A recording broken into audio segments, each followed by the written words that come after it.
And welcome to GMTV show 122. Oh my God, Gremlins.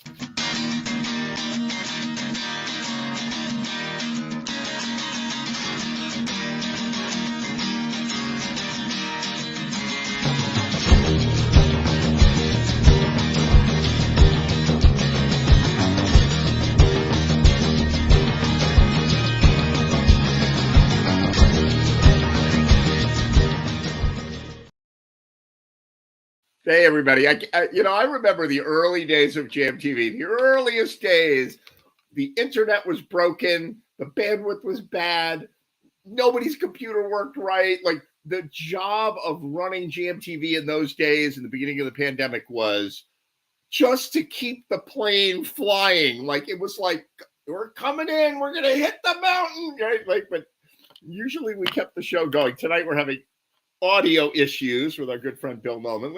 Let's see if we can get Bill Noman working. If not, I don't know.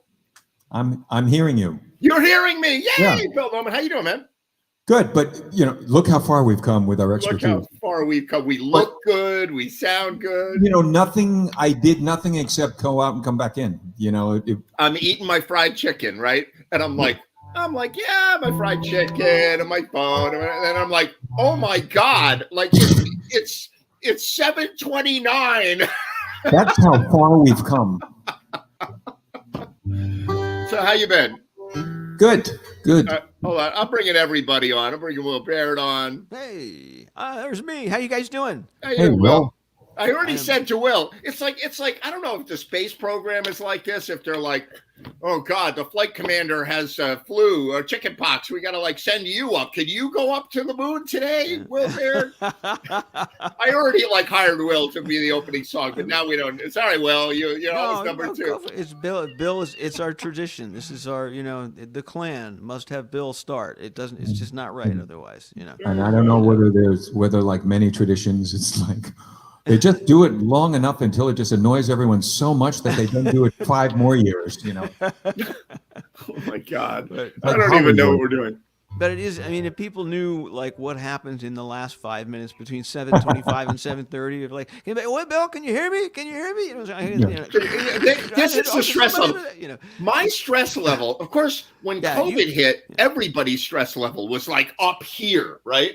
And my stress level was up here. And then the show, I got to the end of the show, and we did 4-hour shows in those days. I got to the end of the show, and I was like, oh, I can't do it. I might as well drive a New York City taxi or something. It was so stressful keeping it. Now I have a lot of fun with the show, but when it's 7:31 and we're not on the air yet, I'm like, it's never going to work. Rebooting the browser will never work. It's like, oh, it worked. Okay, whatever. Luckily, the listening audience is probably just as screwed up as we are. So luckily, that's right. They're like, how do we get the YouTube tuned in? Yeah, I can't find the show. Yeah. My God, you're so good. So, wait, look who I got. It's David Robinson. Hey, Dave. Hello, guys. I can't hear you. You can't hear us. I can't hear you. And you could hear us before. Can you hear me? Yes. You can hear me? Yeah. Oh my God. Yes. Turn it off. Go out and come back in. I'm out of here. Yeah. All right. Are you serious? Quit the browser and come back in.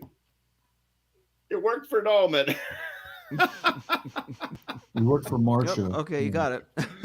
He got the message. Oh my God, this is like tech. We're back to tech support, Yeah. How did I get in? What did I do right? That's like the story of my life, You have production values. Your thing looks 1 2.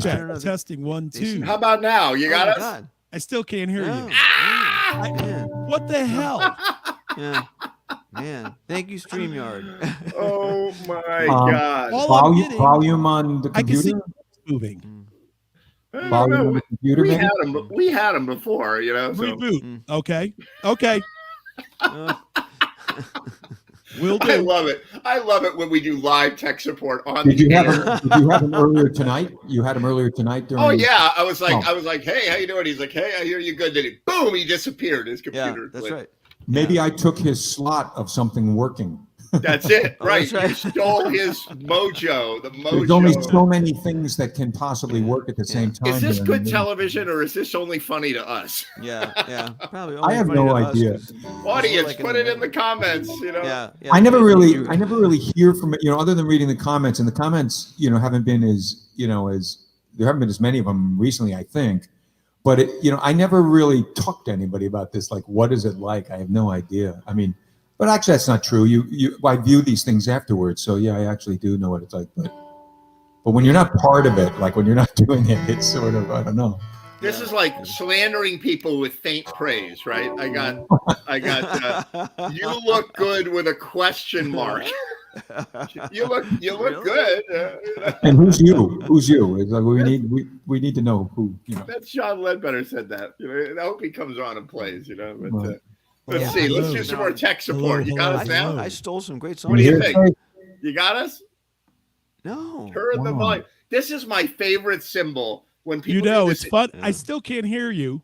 Oh my God, we I hear can't you. hear you. We hear you, but volume on the But I computer. see when you guys talk, I'm looking at my mixer, and I can see my indication. it's your level. computer. So what the hell is it? It's your computer. It's your computer. He can't hear you, Ed. Are you sure? I know it sounds like insulting, but are you sure that you got headphones? Oh, he can't hear me. Why am I saying this? There you go. Why am I bothering giving advice? We're the worst. We're It's the like, worst. it's like This giving is kind- advice this to is my kind of teenage like, son. This is like hitting the light switch when you've lost power. Oh my in God. hour 4 of losing power, and you're still hitting the light switch. That's right. Yeah, I might turn on. All right, Bill, save us from ourselves. Play a song for us, would you? Please. Okay, I want to say one thing. I got my guitar refretted like last week. Last week I played with a different guitar, but this week my Taylor is refretted, and it's so awesome. Really? I've had it for like 20 some odd years, and I just got to refret it for the first time, and it's like a new guitar that looks old, which is the Great. best. That's what you want. You want a new guitar look old. All right, let's see if we can hear the difference. I have no idea what the levels are like because our sound check wasn't that good today.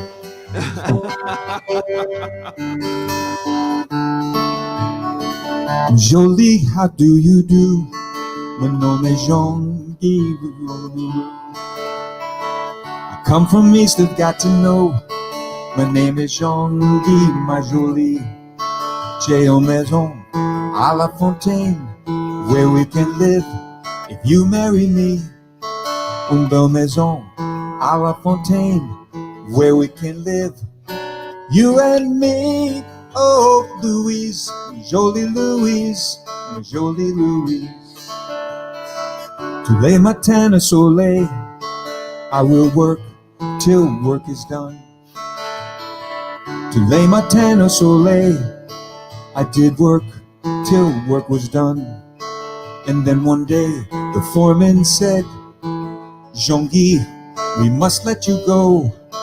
Et puis mon homme, il est pas bon at the mill anymore. Oh, Louise, I'm losing my head. I'm losing my head. My kids are small, 4 and 3. Et la bouteille, she's mon amie. I drink the rum till I can't see. It hides the shame, Louise does not see. Carousel turns in my head, and I can't hide. No, no, no, no. And the rage turns in my head, and Louise, I struck her down, down on the ground. I'm losing my mind, I'm losing my mind. En septembre 63, the kids are gone, and so is Louise. Ontario they did go, near la ville de Toronto. Now my tears, they roll down tous les jours. No, no, no, no. And I remember the days and the promises that we made. Oh, Louise, my jolie Louise, my jolie Louise.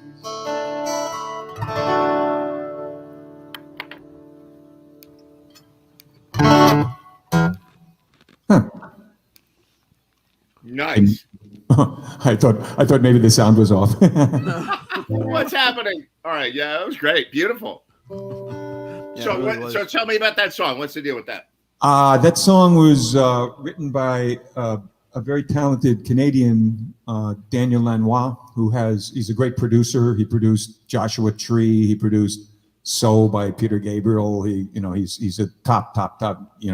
Neville Brothers. Basically almost every favorite album of people, he might have been involved with, and he's got his own recording career. He's really great, and he's got a connection to New Orleans too, kind of like the Acadian kind of thing, like the Maritime Acadian thing. I hear that. Yep. Yep. So gives me a chance to show off that workable French. What do we got? Guy Boccino. Guy Boccino. Guy Boccino. Buonasera, Guy Boccino. Hey, Nick Carter, how you doing, man? I'm doing great, you guys. Nice to see you guys. Welcome, Nice to Nick. see you as well. We're still trying to get David sorted out. If you can hear us, David, go on your Facebook Messenger. I'm sending you messages. We're trying to figure him out. If you can hear us, use the Morse code. I think the Martians can't translate that. That's true. There's an Yeah. idea. Oh my God. Use Navajo if you have to. You know that. So Those are Nick smoke Carter, signals. Nick Carter's got a record coming out tomorrow. Is tomorrow the day? Coming out tomorrow. I'm going to grab Release date. this thing and show you. Hang on. Yeah. We want a visual. Hold that puppy up.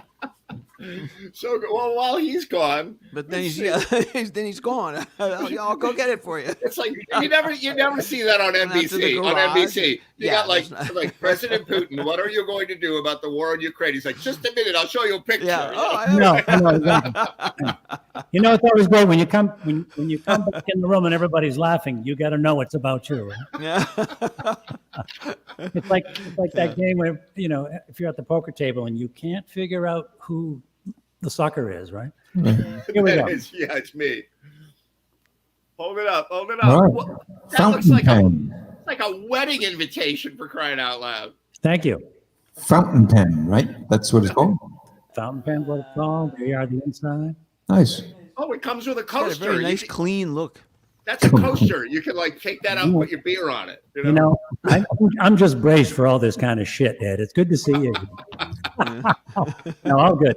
And then there's That's very, very tasteful. Whoa, That's a look at really that nice picture. looking record. That is a Wow. great looking photograph too. Thank you. That's a really nice CD. There you well, go. it's thank you. It's you'll have to listen to it to decide for yourself. It goes live tomorrow over midnight tonight, I guess. That's great. And if you have a CD player, let me know. I'll send you one as a gift. Just send me an email. I have a CD player in my car, and Eric Rabaska gave me a CD of his band, and I put it in when I got the car, and it's the only CD I have. I have your CDs, Nick, but I ripped them and they're in my phone. So Sure. Well, anyway, there's that, and if you can also go on the webpage, Nick Carter's with an S music.com, and if you do subscribe, to Spotify or Apple Music or iTunes or whatever, you've already paid for the music effectively, right? all right then. Right. Yep. And you get like if I listen on Spotify, you get like $50, right? Yeah. A That's- quarter of a penny. That's if 50 million people listen to it. Yeah. Right. Bill, I know you're in the middle of your set, but here's a very quick story, and I'll keep. No, go for it. I want to hear your music, but I want to hear Will too. It's been too long. But no, it goes like this. I might have shared this before. There's a story. I was at this ASCAP workshop a number of years ago, and they were having a conversation about streaming services sharing more royalties with songwriters. And How'd that work out? Yeah. well, Yeah. it's Exactly. actually getting a little better, but back that was in 2016, 2017. I was at that meeting, and here's what happened. The guy whose name I forget, which is probably something poetic in that, he's the songwriter of the song "All About That Bass" that Meghan Trainor made famous, Right. and it went very well around the world. It played, purchased effectively or streamed yeah. something like 165 million times. Through, I believe in this case through Pandora, and at least I think Pandora. In any event, he was asked how much did the royalty stream off that 165 million yield, Mhm. He said about $9,500. Oh my Wow. God. If you do the math, that's like less than half Scary. a penny. Yeah. Oh, it's Oh way no, less. I mean, The way, the Thousand- rate is, it's like point oh something, you know? Oh, yeah. It's Yeah. several Yeah. zeros before the If number. you get Yeah, if you get it a is. It's million, couple of- if you it's a point and a couple of zeros before the number. And, you know, I read If- another either horror story or something like, you know, the woman who wrote Heaven is a Place on Earth for Belinda Carlisle. Sure. Big song, you know, MTV song back in the day when that was going on. Sure. And it was like, you know, again, millions of hits. And at one point it was like $48 or something. I mean, it was just like, you know, and if you think about it, $48, shit, that's a lot of hits when it's like .00 something, you know. Right. Like, Right. right. But But- you know what? The rate is actually it's better if you think of it in terms of for a million hits, a million downloads or listens, you get $3,300 for a million, right? Do okay. I feel good about that? Okay. And that's good because No, but you know what? You go to Drake. Tone, right. You take a look at Drake, you know, or Adele, and like Yeah. Drake's top 5 songs have 1.5 billion downloads. So Right. that keeps him in Lamborghinis, you know. Yeah, that's true. you know, Yeah.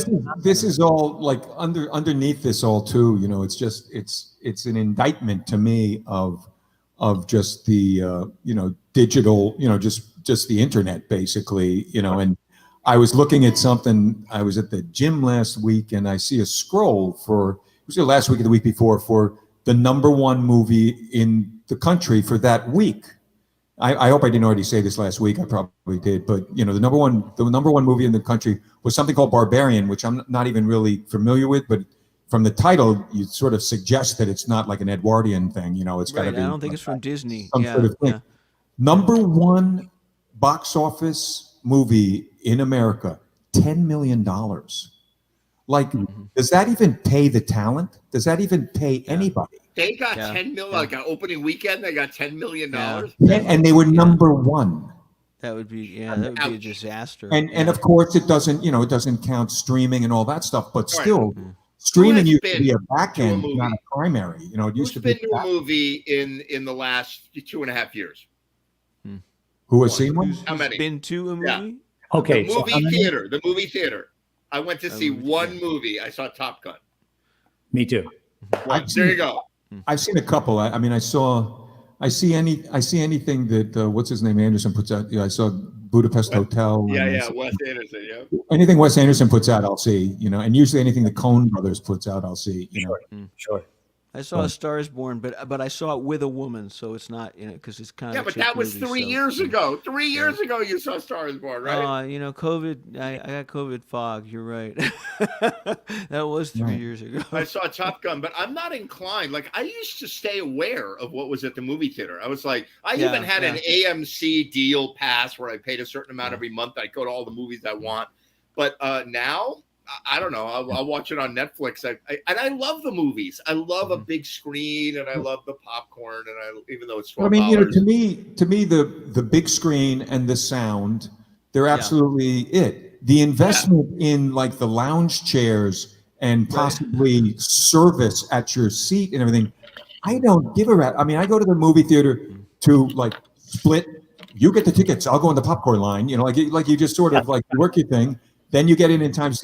I don't, you know, I went to one of those theaters. It was, you know, it's one of the ones in Norwalk. I went with a neighbor. We went to see Dunkirk, right? You know, and you know, we get in that chair. We both fell asleep because it was kind of like the chair was more like a bed.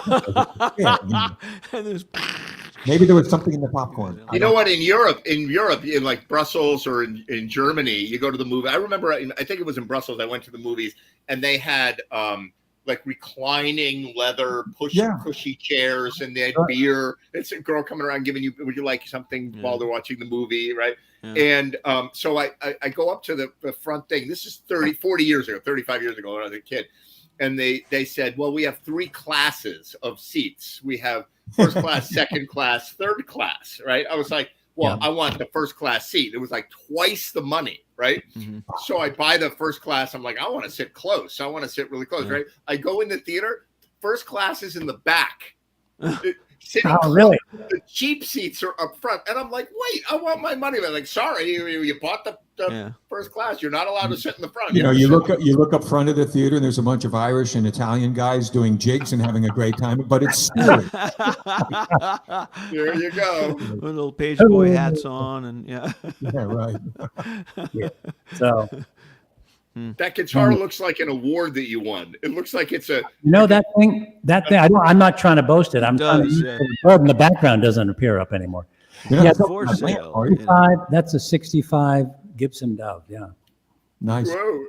And it's a treasure. It's she sounds great. She just has a great voice. What's yours, Bill? How old's yours? Mine's like a 61 J45. That's what I played. That's what I played last week. We talked about this, Bill. You have a vintage item.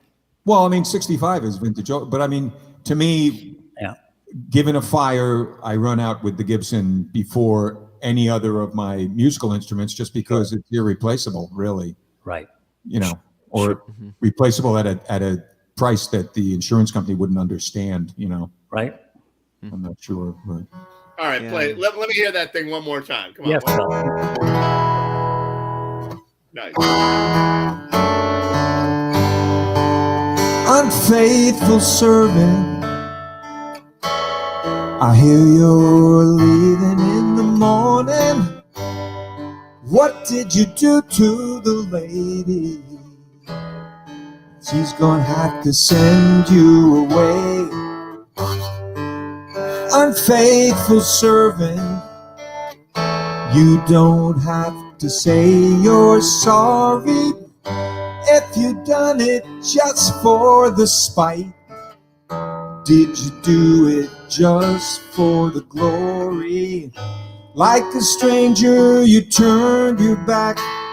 You left your keys, you've gone to pack. Bear in mind who's to blame. She's really cared, the time she shared and the home you shared. Unfaithful servant, I can hear the whistle blowing. Yes, that train is a-coming, and soon you'll be going.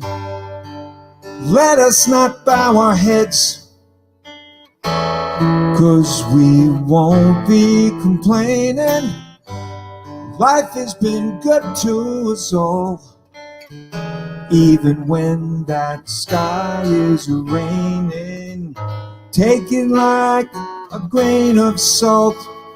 It's all you can do, it's no one's fault. Makes no difference if we fade away. It's just as it was. It's much too cold for me to stay. Goodbye to that country home. So long to the lady I have known. Farewell to my other side. I'd best just take it in stride. Unfaithful servant,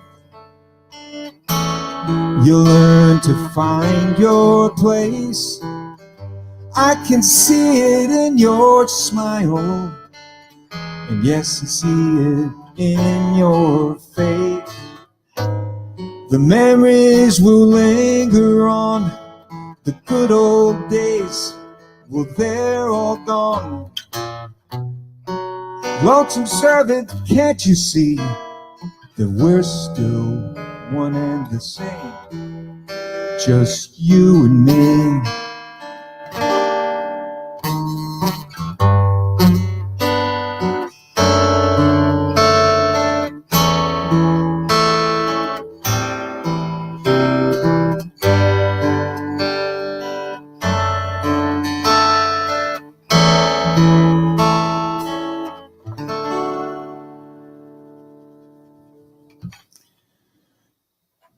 Yeah, the fluffed chords were not the guitar. You guys are both muted. Someday I'm going to learn how to do this, and that's not. We're not supposed to even look like this, right? Nick Carter is back. But can he Here, speak? let's That's the see question. if David Robinson is with Hey, us. David Robinson. David's looking pissed. He Come looks on, very David. pissed off. Can you hear us?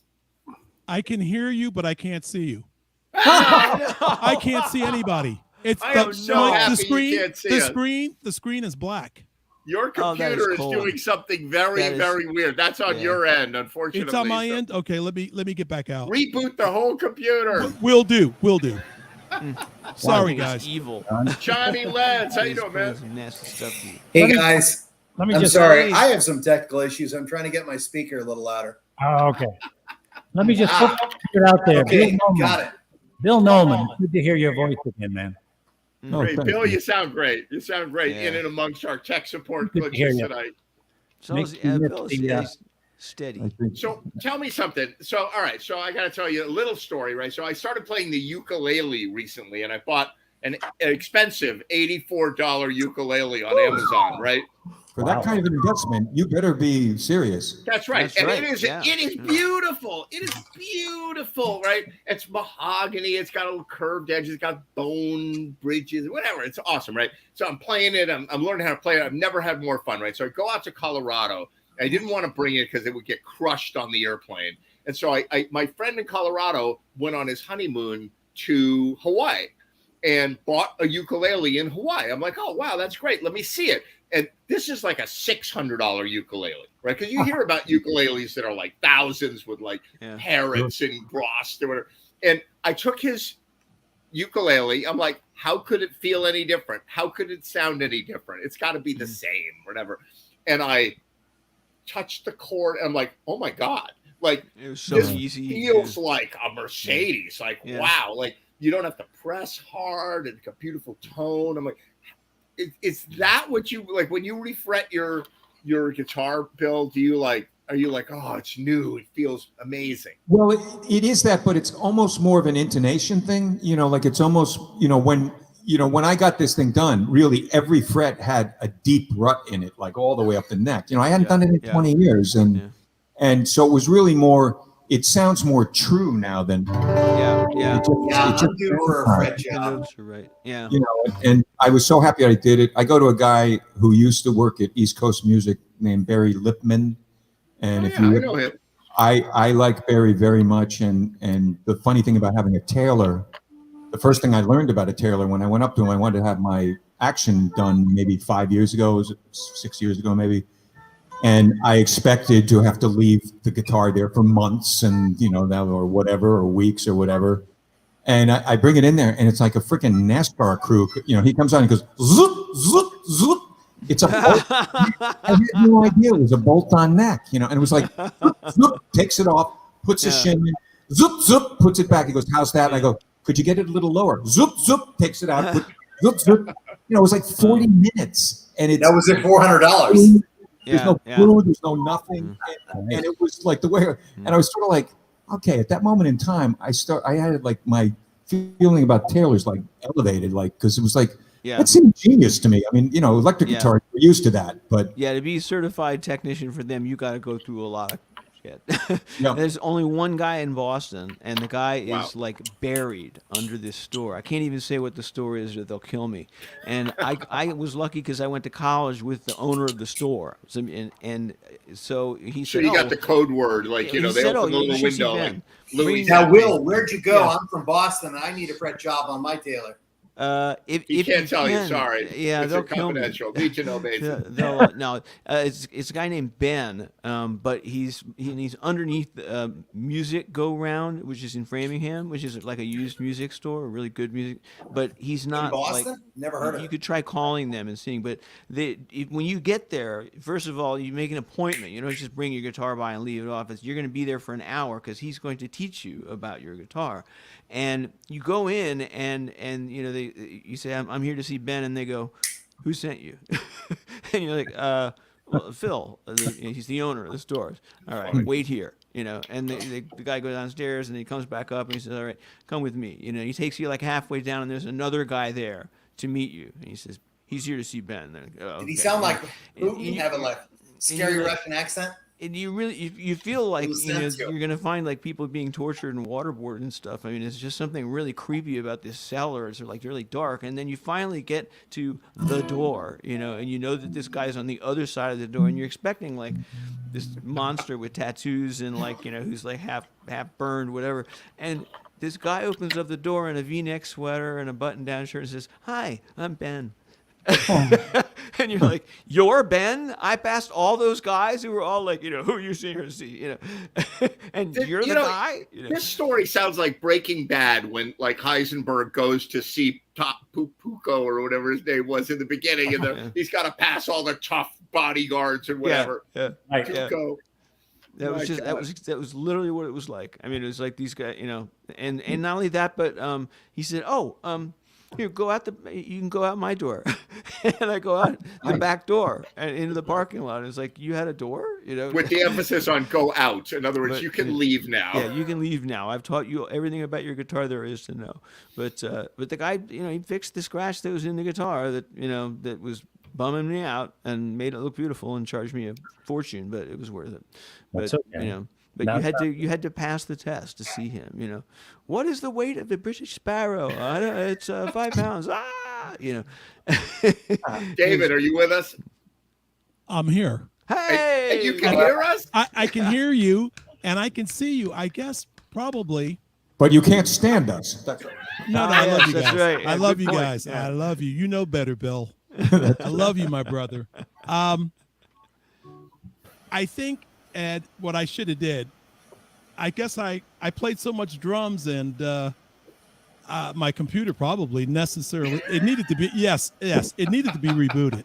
Yeah. Obviously, the reboot worked. There Too you much go. crap in the There you go. memory. Yeah. All right, tilt your camera down. Put your head to the top of the screen. And I say that also for our special guest, Lawrence Fish, who's going to be joining us in a few minutes. Get your head to the top of the screen if you can tilt your camera down a little bit. I see you. Then we're going to bring. All right, so this guy, we're not done. We got a lot of stuff we're going to. But I'm going to invite him on after your next song, Bill. This is a guy who, I was playing at the Porch Fest in Black Rock with Mill River Band the other day, and while I was playing, Guy and Catherine were over at another house, and there was a fellow playing a theremin. And, and I pretend I have a theremin and I go, woo, woo, woo, right? But this guy is for real on theremin. So we're going to have a little theremin demo and a discussion with a real connected. He plays in a group called the Theraminos, if I pronounce it correctly, which is 3 theremins, at least 3 theremins. Isn't theremin like a cough syrup or something? It's a cough syrup. Yeah, Theremin DX is what my preferred cough syrup. But no, it's the original electronic music instrument from the 1920s, I think. Wow. And it's really cool. It's got antennas on it. You wave your hands through the air, so you look like an absolute nutcase when you play it. But it's a beautiful instrument. It sounds like a violin or an opera singer or something really cool. I mean, arguably the most famous use of it is Good Vibrations, right? That that is, yeah. That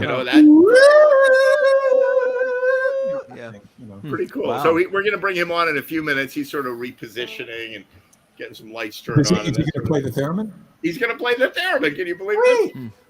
That's awesome. Very cool. So we're going to bring him on in a few minutes. But Bill, play us one more. And good to see right, everybody on the show. Glad we got David with us. I'm going to offer a choice. A song by Livingston Taylor, Stevie Wonder, or Buddy Miller. Either of the second Buddy two, Miller. not the first. Buddy Miller, not the first. Who's never heard of Buddy Miller? Okay, play the Buddy Miller one. Okay.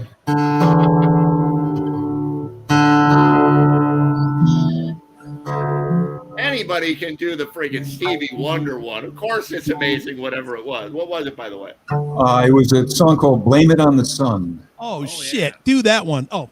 It's a great song. I mean, it's got great. No, bad choice. It's a great song, but Yes. that was from that period of Stevie's career when he was. All right, do that one. Do that one. Oh, really? Or what, you have to retune your guitar. No. It was just Buddy was in a drop D. But that's Oh. it. It's done. Thank God it's over. Sorry, buddy. Thank you Sorry, all, and buddy. good night, Cleveland. Thank you. Okay. Now I've drawn way too much attention to this.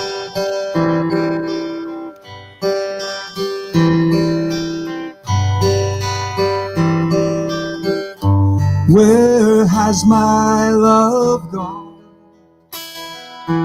How can I go on? It seems dear love has gone away.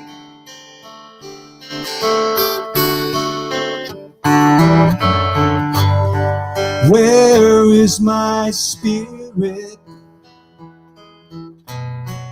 I'm nowhere near it. Oh yes, my love has gone astray. But I blame it on the sun that didn't shine. I blame it on the wind and the trees.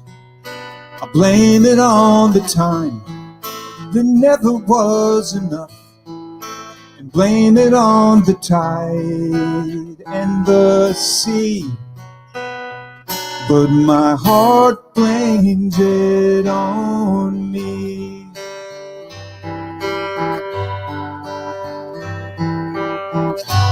Who poured the love out? What made this bitter doubt? Is peace not here for me to see?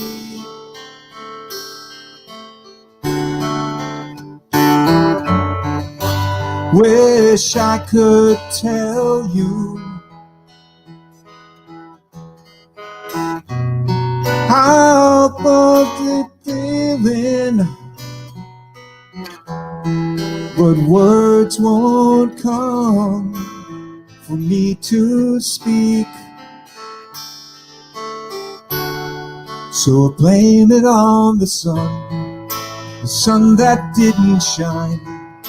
I blame it on the wind and the trees. I blame it on the time there never was enough. I blame it on the tide and the sea. But my heart blames it on me.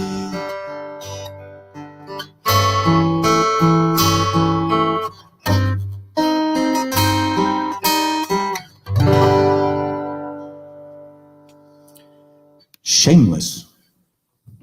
Amazing. No shame. And thank Yeah, God, pretty while amazing. you were playing, John's head Very did nice. not catch fire. We're very happy that John's head did not catch fire. Just wanted to announce that while you were playing.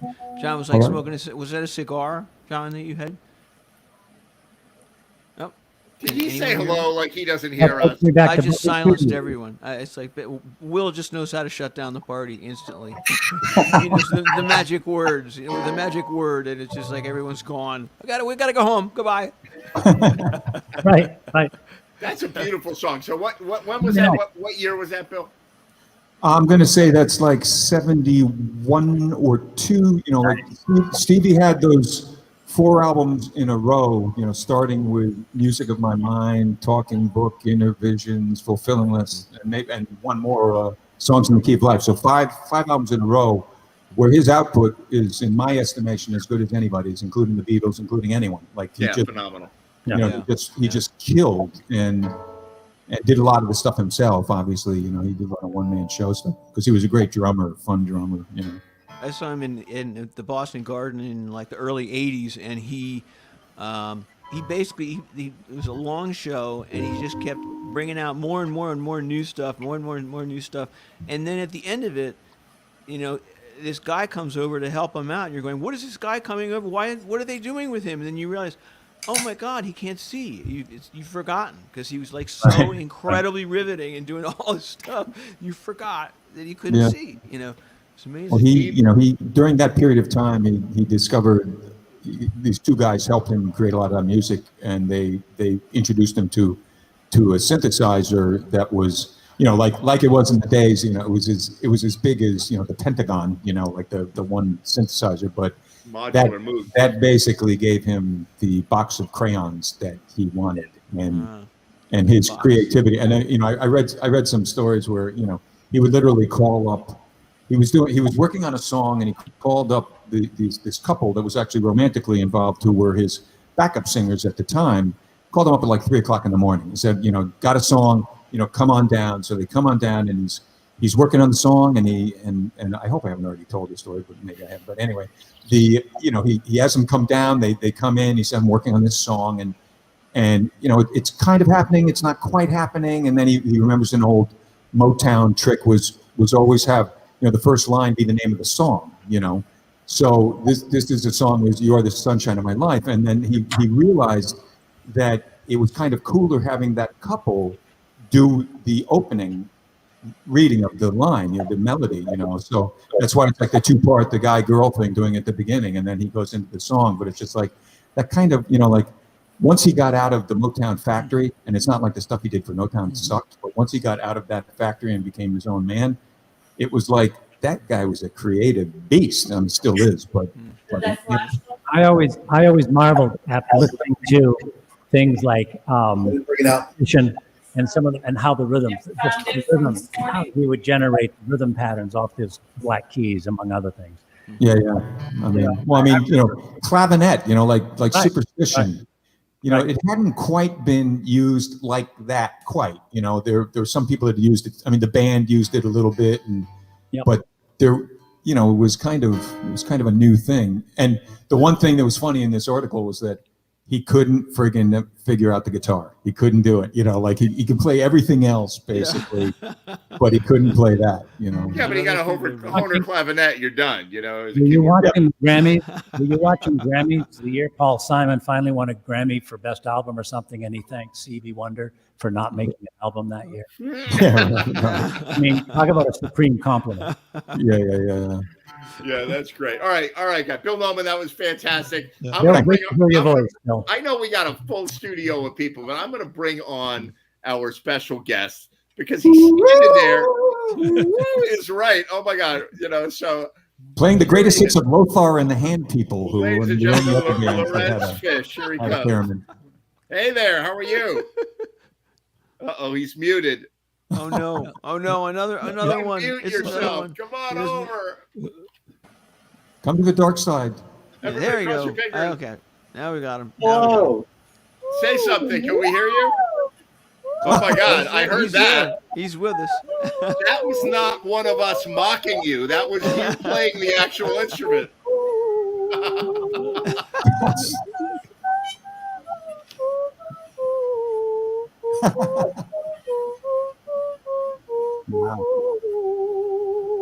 Wow.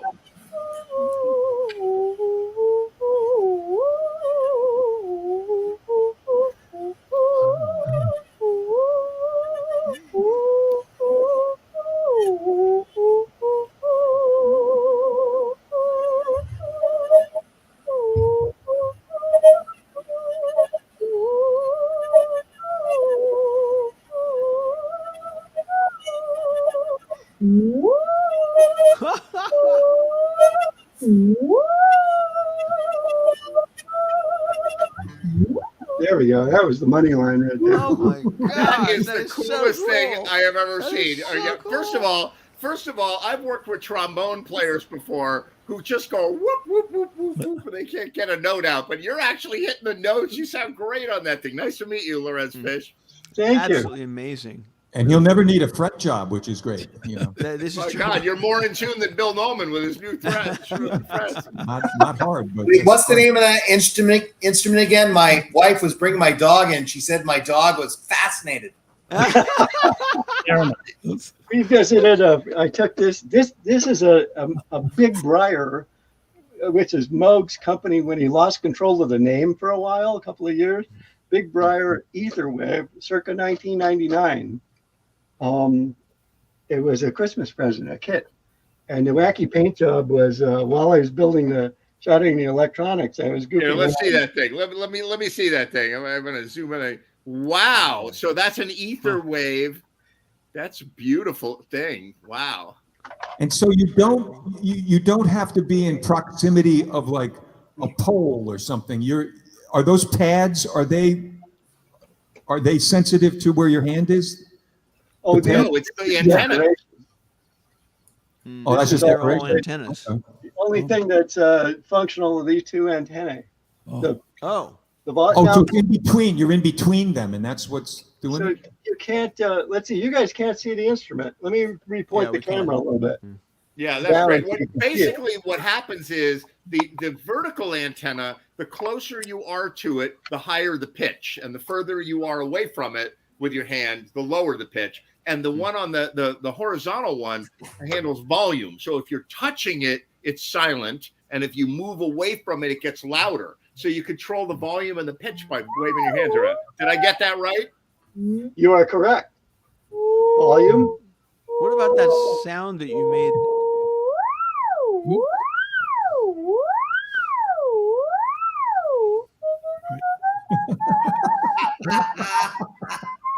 Now, I have a really eccentric way of playing.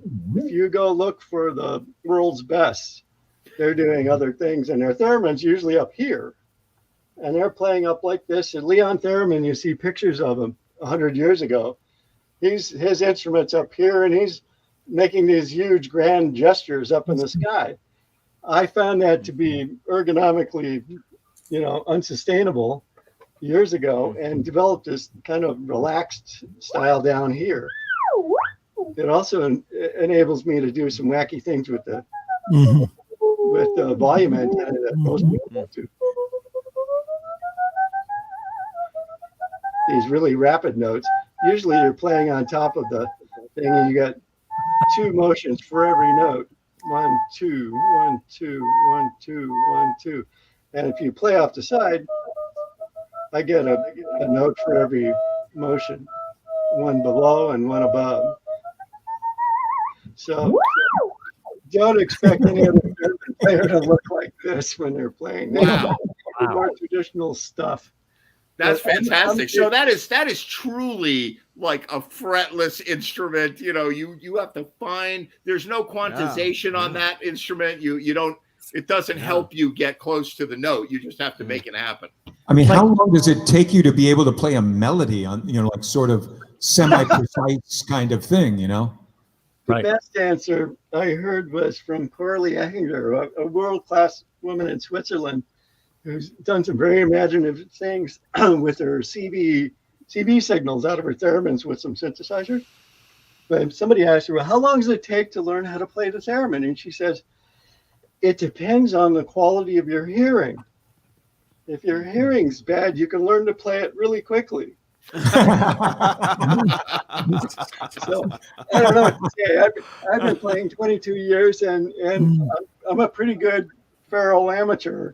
But I know people. Some of my friends in the New York Theremin Society are much better, and they're like professional musicians. Spell the name of the instrument, theremin. Theremin, yeah, it's named after Leon Theremin, Theremin. Oh wow, okay, like it sounded. Theremin, Leon Theremin, 100 years ago, 2020. So it's 1920. He was actually working for the Russian the spy department, working on some instrumentation to detect airborne hazards, and noticed that as he moved his hand close to the thing, the circuit responded. He'd go, I'm going to hook a speaker up to this thing. And he had some background playing cello. So, a nice fretless instrument. Now, this is not only fretless, you don't even have a neck or strings to hold on to. So, and the air is part of the circuit.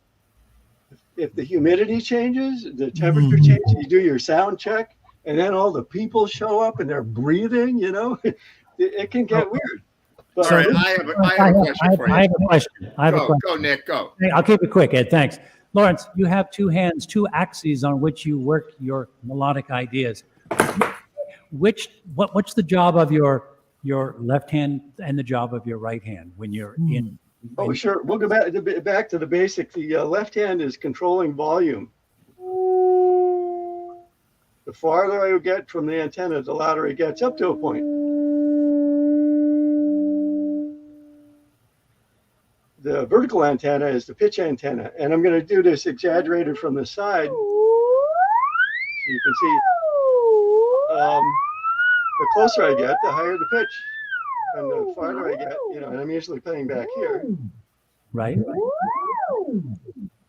But still, even when you go, it's not strictly low to high. It actually has like a little oscillation in there, right? Like it isn't like if you go boo, isn't there more to it? Or maybe that's my bad hearing. I'm not sure what the question is. I think it's when you hold your hand.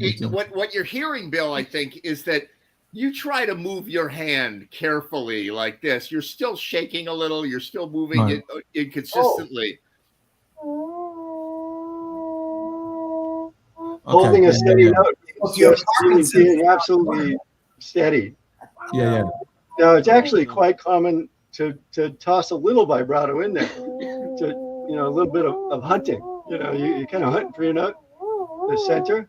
And you see violin players doing that, and a lot of the classical. You take a look on YouTube for Clara Rockmore or Lydia Kavanagh's early stuff. They're vibratos all over they're just got this massive amount of vibrato.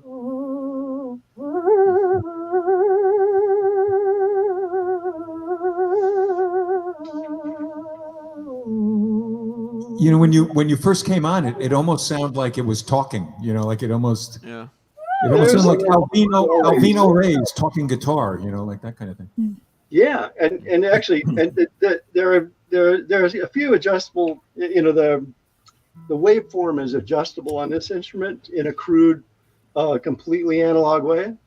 One of the knobs vaguely adjusts the duty cycle, the pulse width, if you would, and the other kind of changes the shape a bit.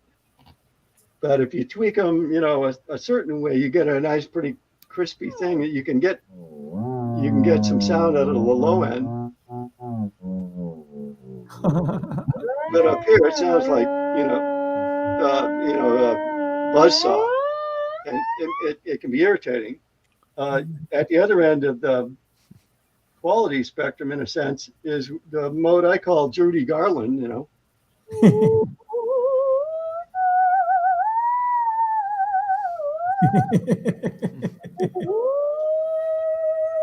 Very nice.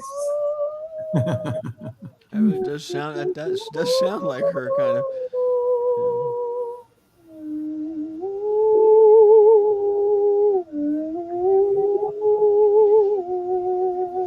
That's awesome. That's wild.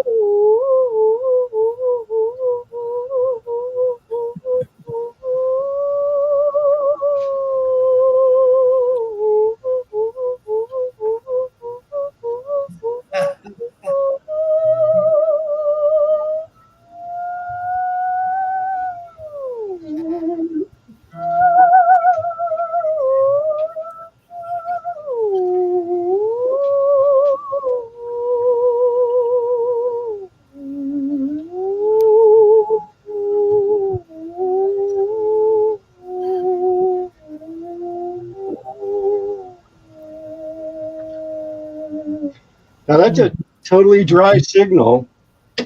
Of course, who doesn't like a little reverb?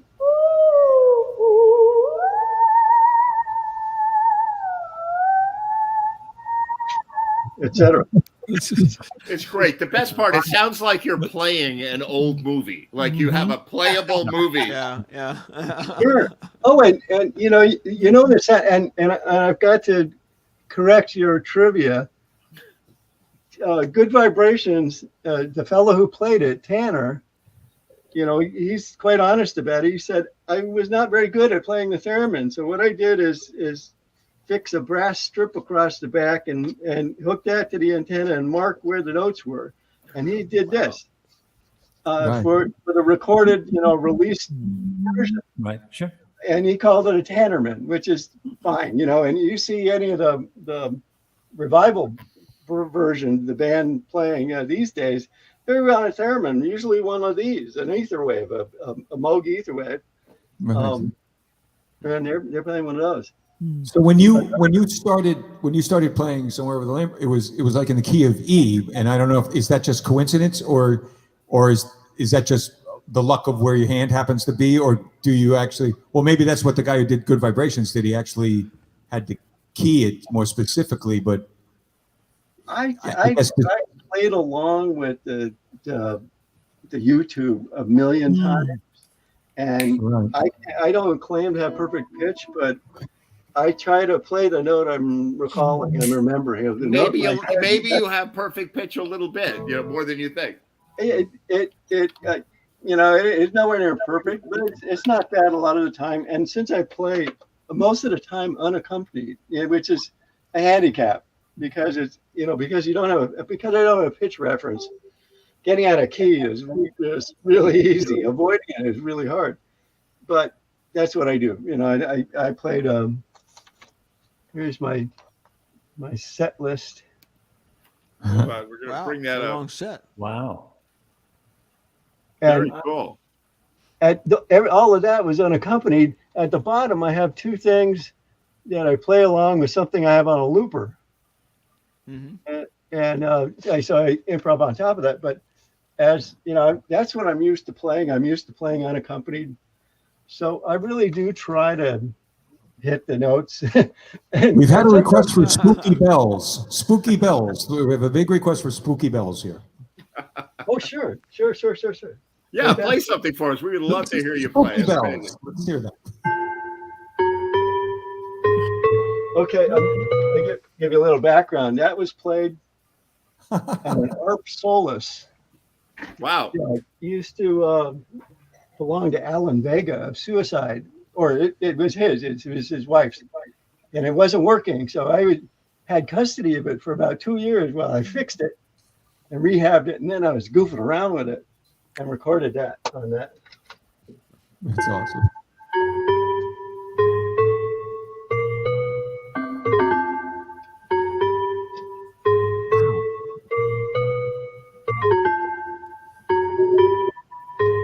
You get the percussion on that.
It sounds like the day the earth stood still.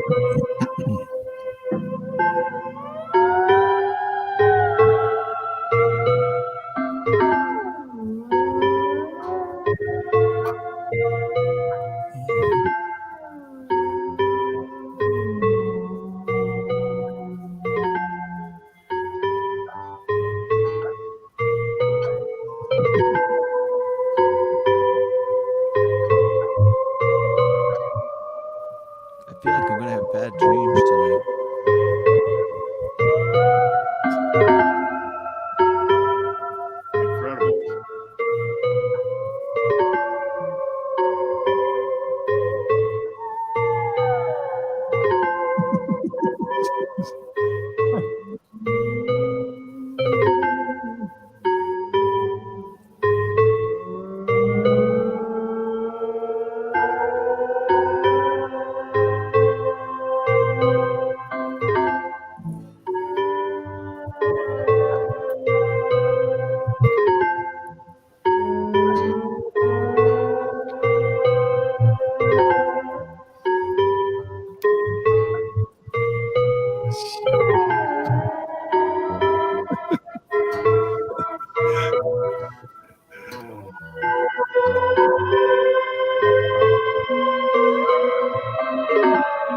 Vincent Price as a conductor.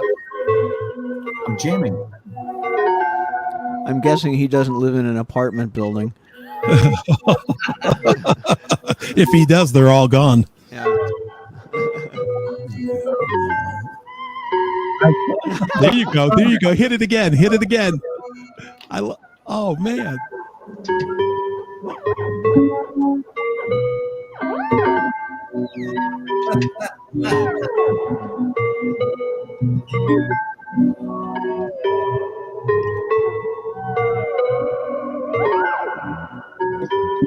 So I could do that for way too long. Wow. That's crazy. That is As just great crazy. as Yep, very good. I've ever heard. That's wild. I hear B minor. I hear B minor.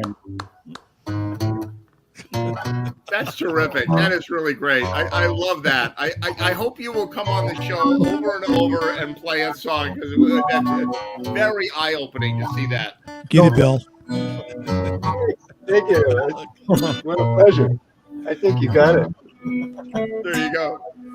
No, that's really cool. So just give me a little bit on your performing with that. You have a band, a group called the Theraminos, right? Well, yeah, three of us. Now it's a whole different ball game because we play improv on top of each other, and we've been doing it for a few years. We met in 2014 at a New York Theremin Society workshop, and we started to dabble with playing theremins together, and it's a challenge because again, if you don't have a pitch reference, and often we're playing with no accompaniment, although one of our members is a really good synth player, and sometimes he'll whip something up on and get it on a loop, and we'll play on top of that, or we play on top of something on my pedal or one of their other, the other two members' pedals. But it can get really like mayhem, but usually after a while, we're like bouncing off each other. It comes together, and it's phenomenal. You just never heard anything else like it in your life. That sounds great. That sounds really terrific. I have the entry level, the Moog the Theramini. That I've had it on the show, but I don't have the nerve to play it like you do. But yeah, there you go. There's a Theramini. Oh, yeah, and what's cool about that is that outputs, I don't know if the Etherwave does, it probably does. That outputs a control voltage for synthesizers. So you can control different things. And lately I've been fooling around with, I have software that emulates a vocal tract, not a track, a track of a mammal, right? So you could say, I want to hear a donkey vocal tract, and I'm going to feed it with some synthesizer waveforms, and we're going to, have the breath and the throat and the mouth of this vocal tract controlled by the theremin. That's what I do at 2:00 in the morning. Yeah. Right. What do you do for fun, Ed? Now we know. Exactly. Yeah. That's what I do. That's how I get dates. Yeah. Exactly. Curiosity will get you there. Well, dating a donkey. Yeah. Only curiosity can get you there. The Etherwave, the stock Etherwave does not have CV out, but the Etherwave Plus does. I do not have one of those, but I've worked on them. I do internal stuff too, and fixing Etherwaves, and I wish I were better at some of the other theremins, but I've had a lot of experience with these guys and tuning them. The Theramini does have the CV out. I've hooked that up to I hooked it up to the ARP when I was here. Doing simple stuff, I was just setting up a tracking note, or something like that. But because you had such a voice on the ARP, it's like, whoa, this is fun, It's very cool. It's very cool, and this is a 100-year-old instrument. This is the theremin's been around for a century. You can't say that about most things. Yeah.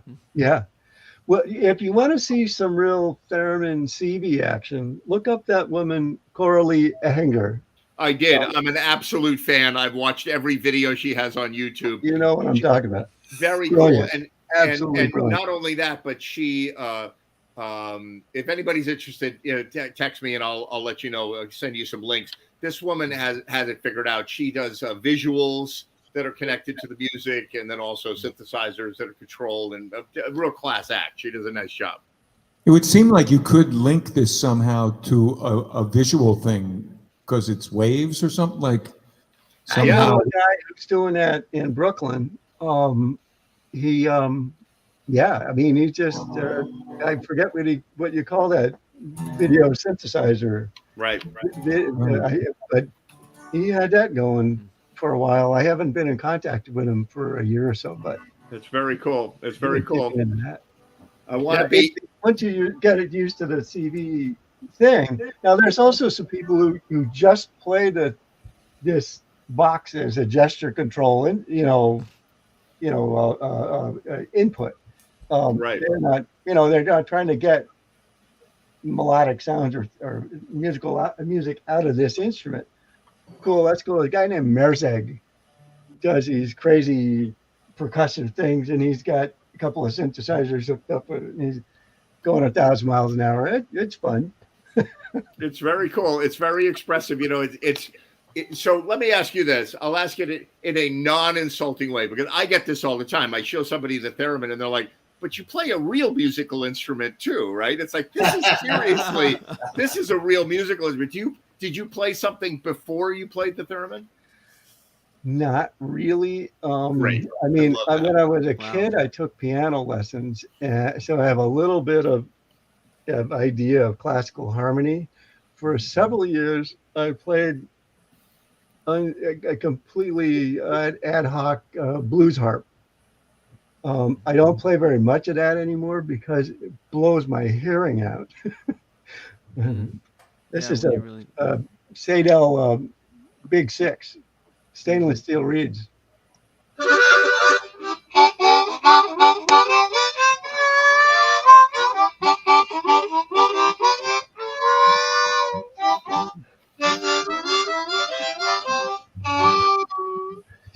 Anyway. And you got the train, you play the train whistle on the theremin, right? Exactly.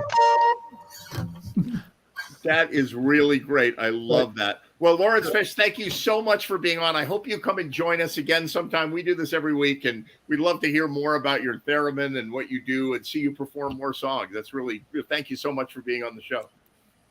Quite a pleasure. Thank you.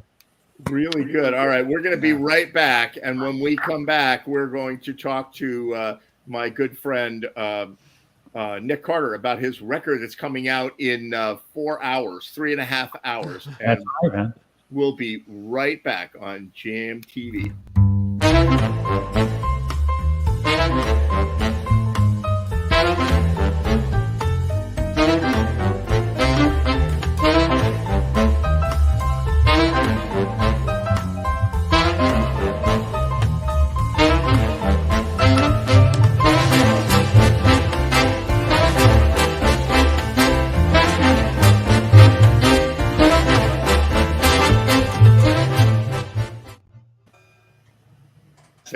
I was so into that. Amazing. Super fun. Amazing stuff. Very interesting. I'm glad you brought him on. Yeah, what a great guy. So the way this happened is that Guy Bacino and Catherine, they were at Porch Fest and they saw him play. And Guy posted a photo and I'm like, whoa, stop, hold everything. What is happening here? I'm so sorry I missed that. And I reached out to him, and great guy, and obviously very knowledgeable about the theremin as a musical instrument. So it was really super fun to see that, Yeah, very interesting. Did you catch any of that, Dave Lindsay? Hey, Hey, Dave. I did. Really Yeah. cool, right? Cool. It's very cool, and it brought me back to. I remember, Ed, when you brought your theremin over to the Cheslers. We had dinner over there one time. Yep. And Ed brought his theremin, and he was playing it, and we were kind of fucking around with it. It's such a cool device, right? All right, so here's the plug. On October 1st, there is a Ship of Fools reunion at Dunville's. Dave Lindsay putting that together. Dougie's in it, and Anthony Betty's coming up from Florida. Who else is going to be there, Dave? Well, we're going to have a bunch of special guests and friends coming by.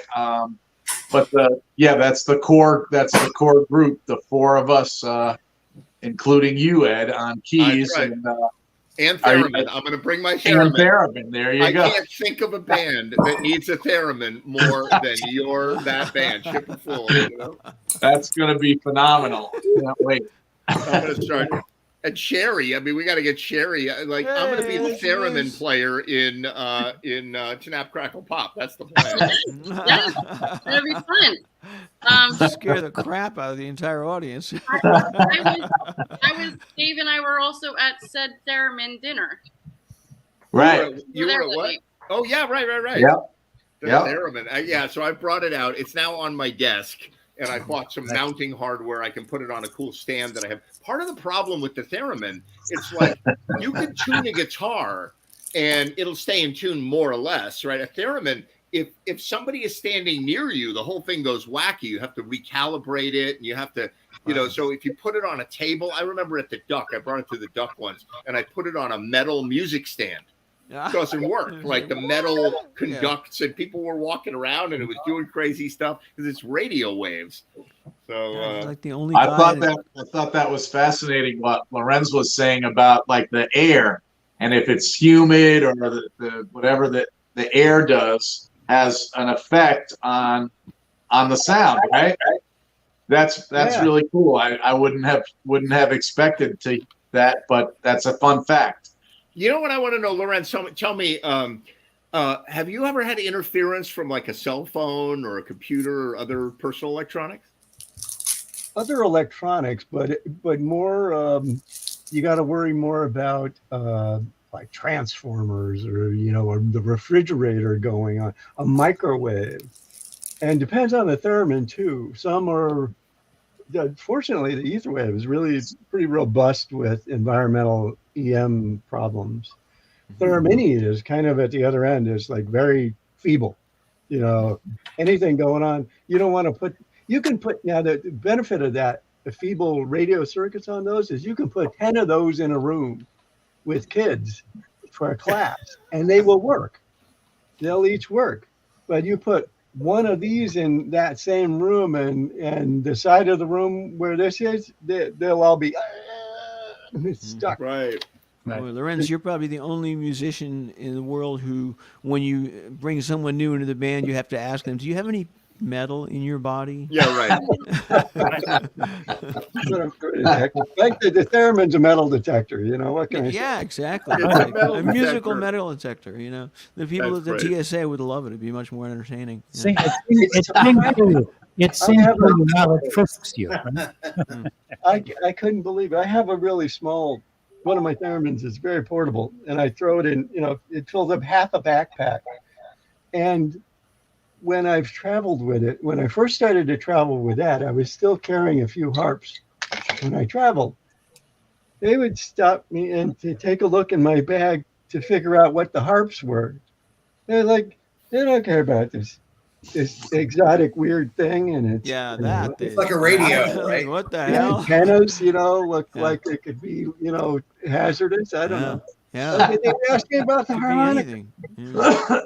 I bring modular. I have little tiny modular synthesizers that I bring on flights when I'm flying out to Colorado or whatever, and I'm like plugging in little wires, and every once in a while somebody, flight attendant, comes over and goes, "What exactly are you doing there?" And I give them my headphones. I'm like, "Yeah, it's okay. I'm not trying to blow the plane up." You're not Al Qaeda. Good stuff. No. The It's air like marshals. I'm the modular synthesizer bomber, Yeah, right. But and the theremin can be really tough to calibrate. You do your sound check with the theremin, and if you're lucky, when you get back to play to perform, it's still within range. There is fortunately another. I don't know if you know about theremin mode. We should talk about online, but you can do a live adjustment that's pretty effective, but it's not quite like a whole, but much faster than a calibration if you have to. Yeah, I've tried that, but I didn't know what it was. I'm a real novice when it comes to it, but it puts a smile on my face, to sit down at a theremin and you move your hand around, you're like, wait a minute, this shouldn't work, but it's It should be doing It's a this. hoot. Yeah. And the theremin has 32 voices, and some of them are a crack up. And all your bass I don't turn the pitch correction on because I find it unnerving. When I move my hand, I want the tone to change. But pitch correction is really fun on this. All your basically has like a minor blues scale set up on it. It's like honks out. It's a whole different instrument. It's like auto-tune, but for a theremin. It's true. What's that, Sherry? It's like auto-tune, but for a theremin. It's like auto-tune on a theremin. Exactly. So Yeah. I don't like it. I don't use it except when I'm goofing around with that particular voice. But it's a hoot. Some people just play it with that, and I don't use it except when you turn that out. You're not going to be able to play any other theremin. It's a hoot. Some people just it's really very cool.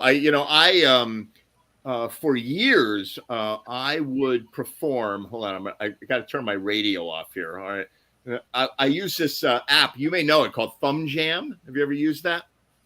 And it's got a theremin on it, but it also has. So I would do this shtick. I played in this band. I would do this shtick where I was like, hold on, and I would like pretend I'm on the phone while I'm playing. So I'm playing with my right hand. I'm on the phone. People are like, oh, he's on the phone. Like, what's he on the phone? And then during the show, let's see if this works. During the show, I'd be able to do this. I don't know if you can hear that.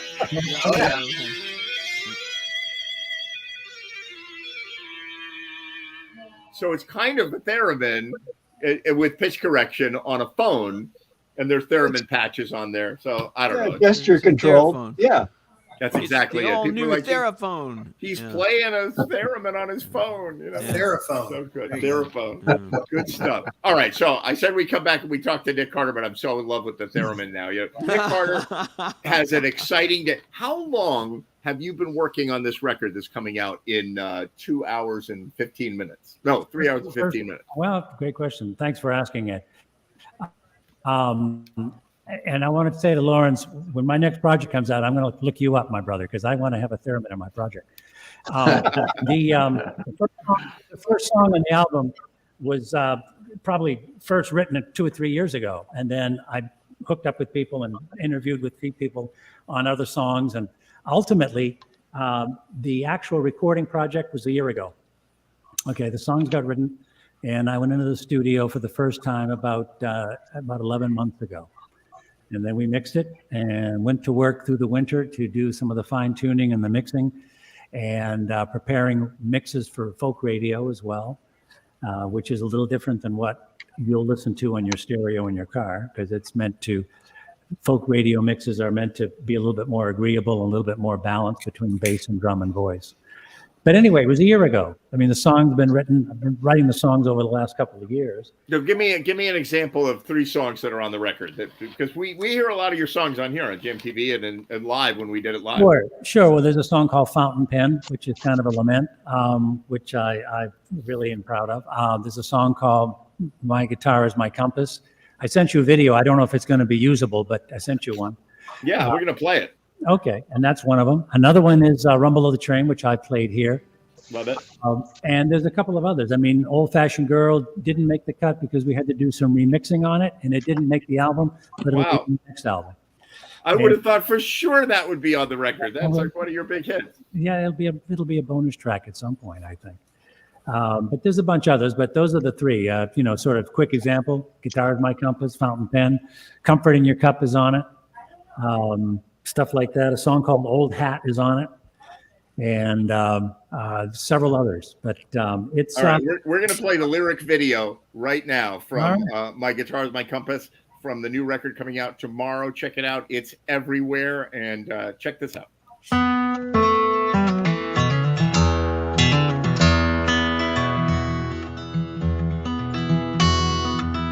Winter '78, I finally quit the band for a job back home with family.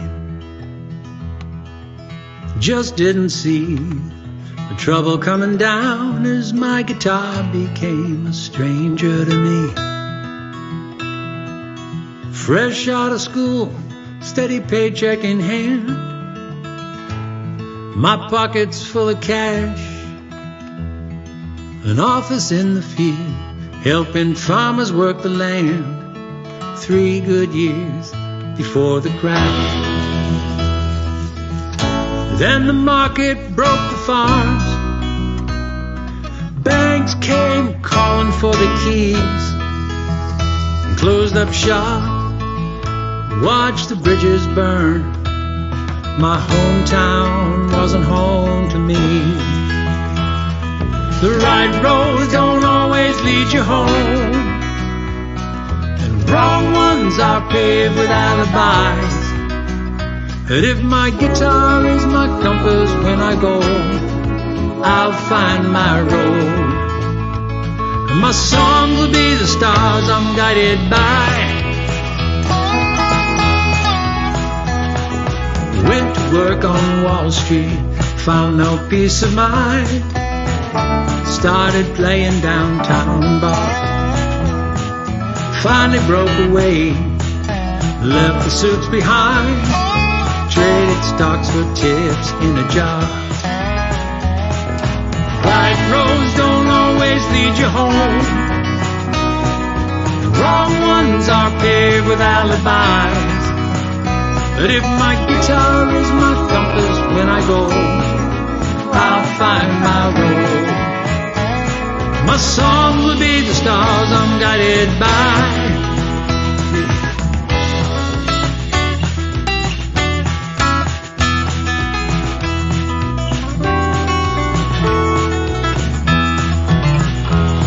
On a corner, you'll find me now in Soho, playing like I'm paying off the debt. Guitar case catching quarters for a solo, but it's better than a promise never kept. Feels better than a promise never kept. Right roads don't always lead you home, and the wrong ones are paved with alibis.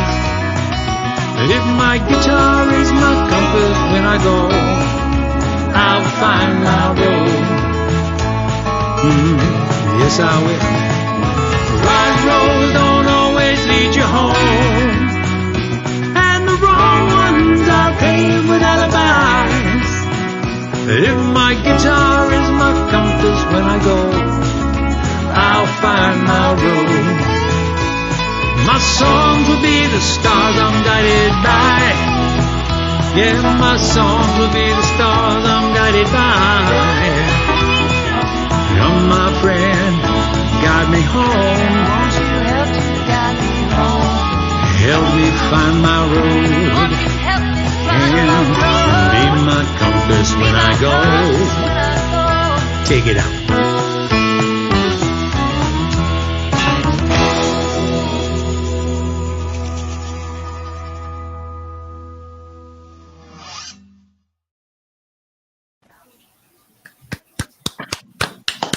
Wow. Do not forget us when you're famous, Nick Carter. Do not forget us.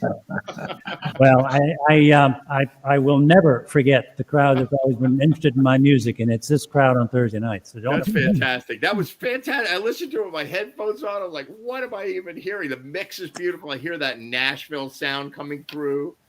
Yeah, beautiful. It is a very countrified feel. It was done in Massachusetts, actually, but it's. I thought you recorded this in Nashville. Not this song. Not that song. The album was done in Massachusetts. Massachusetts. Yeah. Up near your neck of the woods, John. Where are you? What town are you in, John? I'm in Norfolk. Where is Norfolk? Is that near Manchester at all? Or Norfolk, as the locals say. Norfolk. Right near Foxborough, Franklin, Metro West. Very cool. Okay, well, I'm west of you. This was done in West Springfield, a place called Ghost Hit Studios. Ghost Hit Records. Anyway, I mean, Ed, thanks so much. I mean, this has been a labor of love for the last year and a half, 2 years. And, it is, I've learned a lot about what I love most, which is recording and playing, sharing music on Thursday nights, and then doing the songwriting. What I learned that I don't like is all the administrative stuff that went with putting this thing into the copywriting, all the royalty collection places. Who knows if this will ever earn a lunch at Starbucks, right? I mean, your brain is very pickable now. If anybody's got a record coming out, talk to Nick Carter. He's I way up am to speed. more than happy to share it. And look me up online. Send me an address. I will send. If you have a CD player, I will send you this as a gift. I'm not into having you pay me for it. It's a labor of love. That is fantastic. I'll make money along the way somehow, but I'm That is giving this thing away fantastic. as a gift because I want people to share the music. That is fantastic, Nick Carter. So everybody check out Nick Carter and at his new record called Fountain Pen. That's the name of the record. Oh, Nick Carter Fountain Pen, and my special thanks to everybody. Seth Gleer is my producer. If he's listening tonight, he's in Alaska on tour, so he probably isn't going to catch us tonight. He's in Alaska on tour. Wow. He's a working touring musician. But I really appreciate it, Ed. It's great to be with everybody too. Fantastic. Really great. Sounds great, Nick. Thank you, Jay. Appreciate it. Appreciate it very much. Would you like to play a track from the record? Do you have something tuned up and you could Yeah, I do actually. That'd be great. Guitar. I love that. I appreciate that. So let's see, what do we got here? So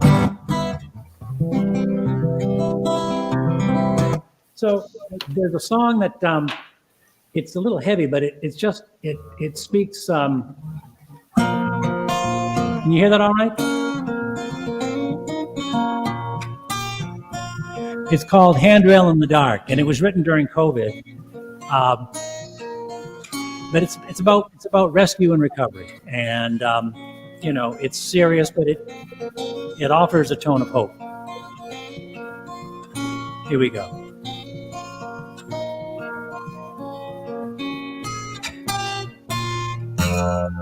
Don't forget to tune down to D though first.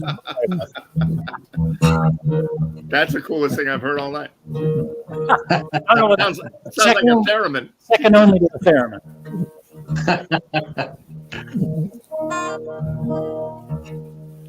Sorry, this won't take long. That's what the dentist said.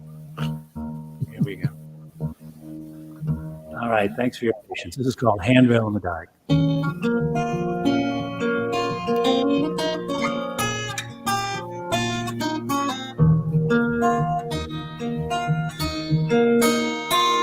Just tell me you're okay. I think I know what happened here. The roof is caved in on your life, and your heart got caught in there. Now you're on shaky ground, but before it all comes crashing down, let me help you past the broken glass, safe and sound.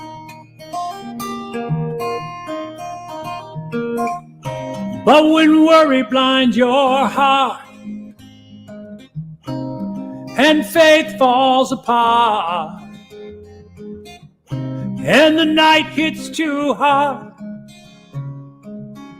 I'll be your handrail in the dark and take you where you've never been. Make a brand new start, never afraid again. In the dark, just reach across the space between us and I'll be there, your handrail in the dark. Ooh. We'll build promises into living things and put up a home of stone and stories we believe, and we'll meet in the middle and we'll get rid of the riddles and we'll leave breathing room for when we disagree. And when worry blinds your heart, and when faith falls apart, and the night hits too hard, I'll be your handrail in the dark and take you where you've never been. Make a brand new start, never afraid again. In the dark, just reach across the space between us, and I'll be there, your handrail in the dark. say you'll never be the same. But love still knows your name, and I will take you where you've never been. Never be afraid again. In the dark, just reach across the space between us, and I'll be there in your handrail in the dark. Take you where you've never been, and you'll never be afraid again. In the dark, just reach across the space between us, and I'll be there, your handrail in the dark. Yes, I'll be there, your handrail in the dark. Oh, yes, I will be your handrail in the dark.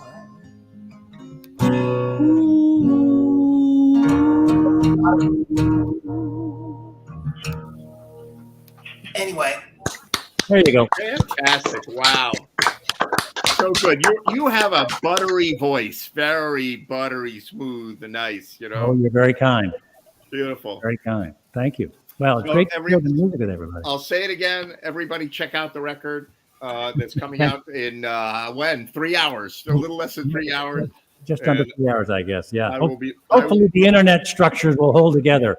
You know, if you hear swearing really heavy, you'll know I'm watching. Nick Carter, fantastic. Yeah. Good stuff. Dave Robinson, nice to meet you. I don't think we've met online. I know you know everybody here, but I'm not. No, sure. I actually, Nick, I don't know everybody. No, okay. I'm a fan of the show. Yeah. I loved it during the heavy part of COVID. Just listening and watching, but just the last couple of shows, it's brought me in.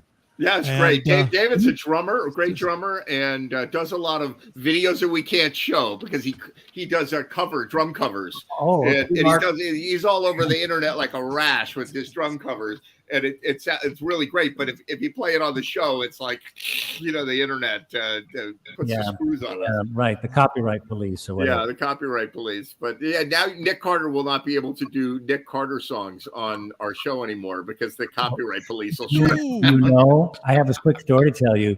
What? The backing track of that song, Handrail in the Dark, okay?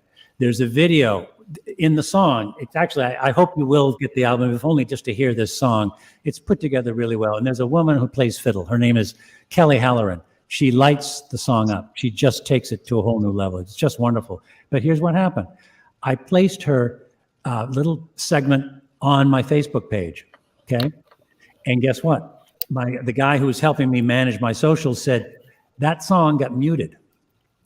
And I said, why? And he said, because they're playing something that's out there.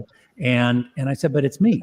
And they said, that's right. You've got to connect DistroKid and get all the words about get all the copyright information about my music into Facebook's database, so they don't do that to you anymore. But they'll do that to you. So anyway, it's a small thing to worry about. Hey, at my age, to be healthy and doing what's legal and having fun, what matters. Wow, that's incredible. Yeah, we'll do it live in person sometime, and a drone will fly in the window with like a flashing blue and red lights. You know, right. Stop right now. So good. Well, fantastic, Nick. I wish you the best of luck with that album. We've all been waiting for it, and what I heard tonight was great. Like that thank you. Lyric video you're doing is fantastic. That song you just played, I'm not sure I've heard that song that you just played. I'm not sure. I think I played it with you before, but maybe, but I don't remember. It was great. It just sounds wonderful, and you're obviously playing a lot and practicing this a lot and getting it really polished. It sounds terrific. Well, you're very kind, Ed. I really appreciate it. I appreciate your interest in the song. We've talked about the album over time in previous jam TVs, so I really we have the interest. So now I want to shut up and I want to hear other people play. So come on, Johnny Leds, play us a song. How you doing? Oh wow, you put me on the spot. I wasn't sure. I want to hear John. Yeah, and then Dave, and then he's going to play something too. But, I write nothing. I copy everything. So. Sherry, you got to come to the Ship of Fools thing at Dunville's on the 1st of October. and for the jam section, I'll play theremin, and you can play. What are you going to play? Accordion? And I'll play theremin? Or? Crazy. I never play the accordion. But you know what? I'm going to give you a little preview of what I'm going to play later tonight. I switched to an electric ukulele. Oh my God! Wow. Is that even a real thing? Like, wow, look at that. I'm willing to consider that a theremin is a real musical instrument. What the heck is that? Is that legal? Yeah, it's legal. It's legal and fun. And I want Johnny to play first. But so I heard somebody gave that to me a million years ago, and then the guys from Snap Crackle Pop were over, and I'm like, let me just play this thing, see how it sounds, right? And plug it into an amp in the garage, and it's so good. Like, I'm not even gonna play the acoustic one out anymore. That's great. Wow. And what we run it through an effects pedal too, and like crunch it up? And... I can, yeah. But I want to just, can you guys see this? Does anybody know what brand this is? What does it say on it? What's it? It's a V. A V. I can't quite tell. It's a D. Yeah, okay, it's a D. T. It's a V. Is it V like Victor? Oh, a V. Yeah. A V. A V. I've looked it up. I've like Google image searched it, and I cannot find anything. So I have no idea what brand it is. But it's made by slave children in the South Pacific. Ooh. That's all I know. But I like it. So play that after. Whoa. It was $9. I gotta jump off, guys, because I'm gonna be actually getting on a conference call with Tony and Doug. So I'm so sorry to hear that. Figure out all the shenanigans in store on the first. But I want to just say, our idea is we're gonna do our Grateful Dead show with a bunch of guests and everything. But our jam, which will be afterwards, is really I feel like it's gonna be sort of a recreation of some of the great jams that you've hosted at Cobb's Mill and the Willows and Bobby Q's, 2-3 and that's what I have in mind. So that's great. Yeah, so hopefully, we'll get a bunch of people to come out and have some fun. So everybody come and jam and play with the band and get a chance to play with Anthony Petty, for crying out loud. Where are you going to get that? All right. Take care, you guys. Dave Lindsay, good to see you, man. Good to see you. Fantastic. All right, Johnny Les, what do you got for us? All right. How about a little Buffalo Springfield? Oh, yeah. Yes.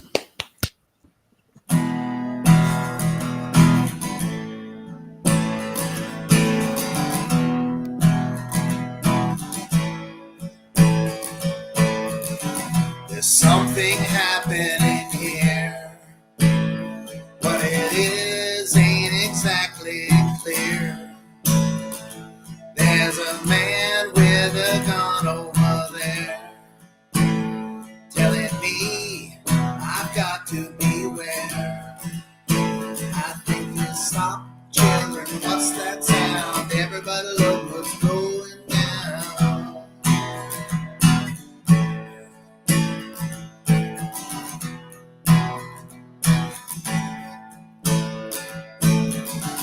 This battle line's being drawn. Nobody's right if everybody's wrong. Young people speaking their minds, getting so much resistance from behind. It's time we stop. Hey, what's that sound? Everybody look what's going down.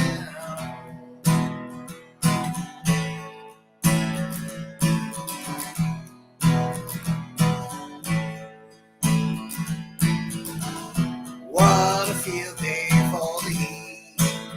1,000 people in the street, singing songs and carrying signs, mostly saying hooray for us. I just stop. Hey, what's that sound? Everybody look what's going down.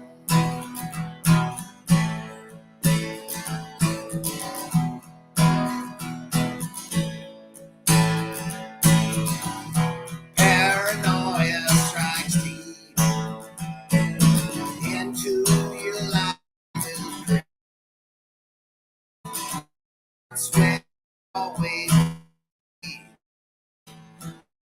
step out of line and I'll take you away. You better stop.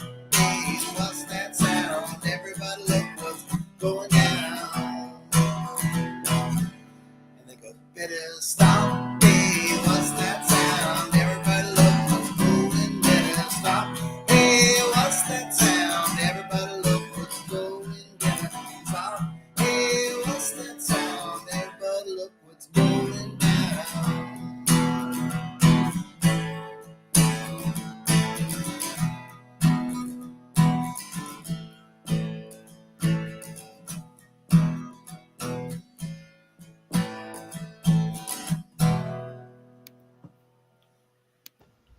Very nice, Johnny Lads.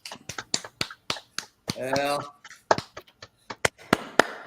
Fantastic. I find myself going back to the older and older songs as they're just classic and they still sound good. I was jamming with you, John. I had to I was on mute, but I was nice. Nice Good, listen could to. have played the lead stuff, but I never bothered getting in there. Yeah, that's true. Yeah, except we can't synchronize it. Well, someday we're gonna be able to figure that out. But I'm actually doing something crazy. So you're really in the Boston area, is that right? You're in like west of Boston. Yeah, just west of town.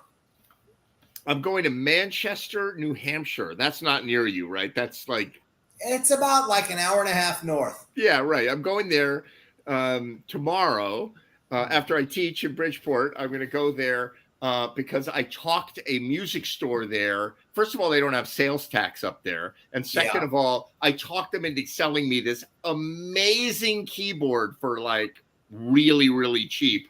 So I'm driving up there at 100 miles an hour to go get this keyboard before they change their mind. If Yamaha, I'm a Yamaha guy. I've always been I bought the DX7 when it came out. I'm like a Yamaha guy, lifelong. And Yamaha pianos and Yamaha, everything Yamaha is great. And they make this thing. I actually have a YC organ, a 1971 Yamaha YC organ. I have it, and it's a great piece, but it's, it's 100 pounds and it's like a beast. And, but they made a YC61, they call it, which is a Hammond organ knockoff, and it's got great Yamaha pianos, and it's got all kinds of stuff. So I'm retooling which I only do about every 10 years. I retool my rig, and I'm retooling it tomorrow. So all of you come see me play. I'm actually tomorrow night, Saturday night, I'm playing with Soul Daddy at Coal House Pizza in Stanford. Come on down. Check me out on my new fancy instrument. You're going to go all the way up to Manchester, New Hampshire, and then back down for a gig. Yep, that's the plan. Oh, you are tired. I was going to say come by and I'll make you a drink at Casa Ledbetter, but it sounds like you don't have time. I don't know. It might happen, but I think I'm going to stay overnight. So Friday I'll drive up and then stay overnight and then come back. But it's totally worth it. Like I'm getting like $700 off what it should be. And it's still expensive. Wow. And like I don't deserve it. I'm not gigging like I used to. I used to have 200 shows, 250 shows a year. Now I'm like not playing once a week maybe. But it's going to motivate me to get back out there in the scene. So you will see that in Snap Crackle Pop and in The Girls and in Soul Daddy and in Hot Rubber Monkey Band and all the things that I'm getting more involved with now. Well, I won't say now that COVID's over, because I hear people say that and it's not, but now that I'm braving the new world again, maybe I'll come down for a weekend. I threatened that in the past, but maybe I'll come down and check out one of your shows down there. That'd be great. Yeah, let's work that out. Maybe come down for the Ship of Fools reunion on October 1st, because then you can play, you can jam with us. Wouldn't that be fun? Yeah, you can see how bad I play with anyone else. Sounds great. Yeah, right. You gotta I have to do it too. Like I play shows now, and I'm like, this is what it used to be like. Like I'm on a stage, I think now. I had a friend of mine say, you speed up and you slow down during the song. I'm like, well, yeah, is that a problem? Not if you don't have a drummer. A drummer or a bass. Player. You're right. You got to do what Lorenz does. You got to get a looper pedal and load it up. So I'm playing. Last year I did one show. Sherry knows this at your old place at Waveney Care Center. I'm doing a nursing home gig for And last year they brought me on to play accordion for Oktoberfest. And I was very honest with them. And I said, you know what? I've been playing accordion since I'm 6. I've been wearing lederhosen since I'm 6 because I grew up in Austria. But I really don't have an hour long or an hour and a half solo accordion Oktoberfest show. That's a thing. I said, but what I can do is I can, put a bunch of tracks in my looper pedal. I don't really do track acts, but I had the most fun. So you got an UPA band playing with all the horns and the drums and the whatever and the singing, and I play the accordion along with it. Cool. It sounds really organic and fun. So I did that at Waveney last year. I'm doing it twice at Waveney this year, and I'm doing it in New Jersey, in Wayne, New Jersey also. So I'm gonna like the Oktoberfest looper guy. Wow.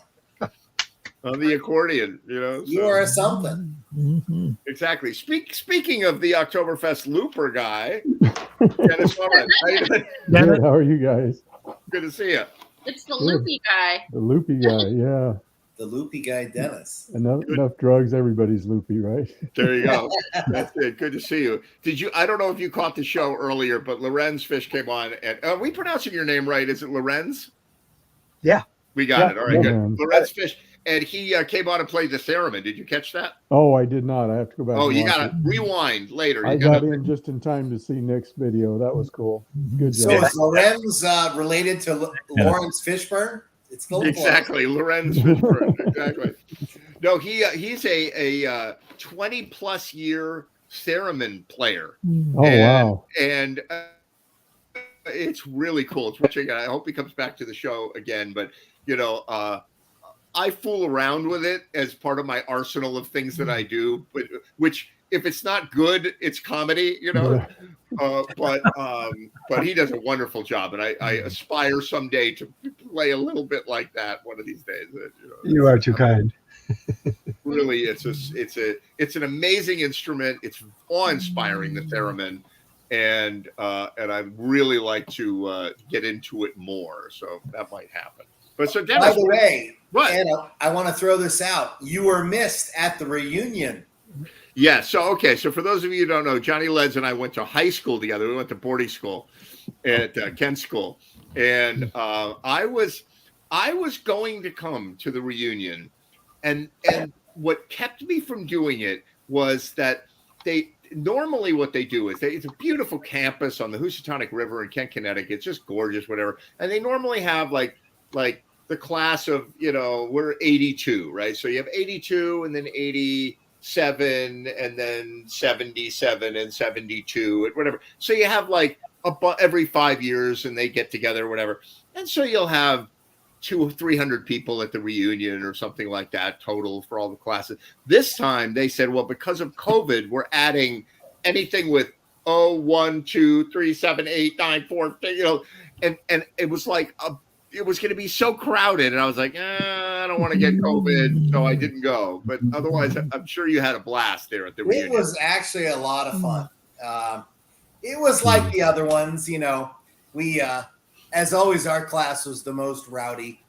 I don't know how that is. I remember early on in the reunion cycles, 5 year, 10 year, people are like, oh, your class 82. There's something weird about 82. Like a lot of trouble, a bunch of drunk and like craziness. You got class members dressed up as tequila bottles with like caps on their body.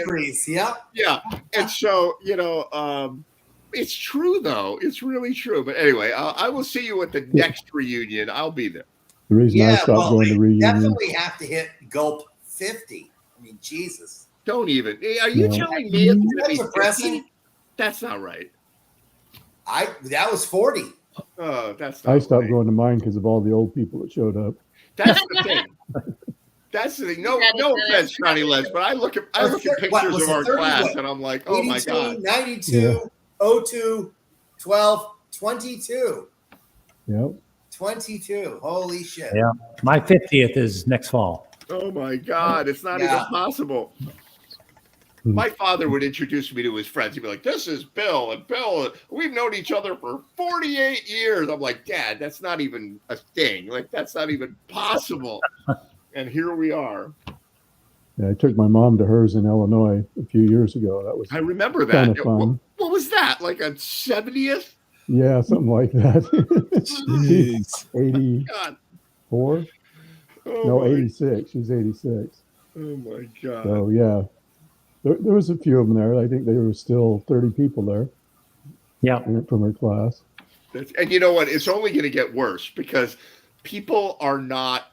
There's no nice way to say it. People are not Right. dying like they used to. Like you take Right. a little pill and you don't have a heart attack anymore. So can you imagine like the Kent School 82, like 80th reunion, 2055 or whatever? Well, I'm confident I will not be there for that one. I'll have a prior engagement either upstairs or Right. downstairs. Downstairs, yeah. I'm not sure exactly. which. By that time, I'm expecting someone to come to me and say, "Hey, Nick, I have a table for one, just for I you." have a table for one. Yeah. Oh my God, phenomenal. Sherry, are you going to play a song for us? Yep, Sherry. I am, and I'm excited. What are you going to do? What's this. your Oh, What's the new wait, one? you sent me a video, didn't you? I did, yeah. All right, you play the song. I'll see if I can get that video loaded up. All right, hang on. So I was too busy loading up Nick Carter's album, which is coming out in 2.5 hours. I have it plugged into this. You know, stay up for that Yeah. one. Oh man! The cube. You got a rolling The cube. cube and everything. You're That's on. it. Yeah. Got knobs and buttons, Look. and that I don't Portable know what Sherry. any of them do. Like there's knobs and buttons on this. Hang on, let me put this back on the floor. And hopefully, hang on, I'm gonna drop it. Give me a second. Hang on, I got to invite a new GMTV person, Dave. Hey, Gunner. man. Dave. How you doing? Good to Is see you, this Dave me? Gunner. Hey, Dave. Hey, I gotta say one thing right off the bat. What? Getting on your fucking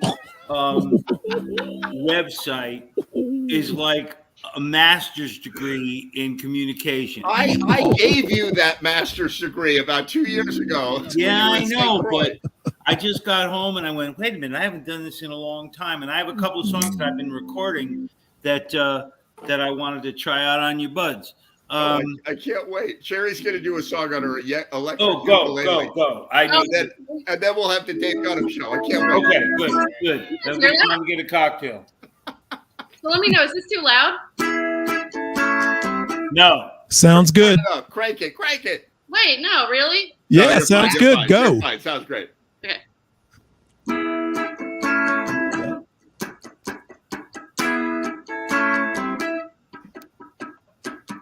She was lying in the grass.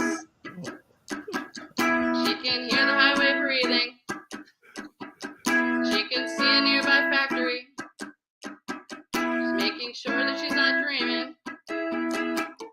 See the lights of her neighbor's house. Now she's starting to rise. Take a minute to concentrate, and she opens up her eyes. World was moving, she was right there with it, and she was. World was moving, she was floating above it, and she was. And she was. Still getting used to it. She was lying in the backyard, and she was taking off her dress, and she was moving very slowly, floating up above the rest, floating into the universe, moving this way and that, not touching the ground at all, and she's up above the yard. World was moving, she was right there with it, and she was. World was moving, she was floating above it, and she was. And she was glad about it, no doubt about it. She isn't sure about what she's done.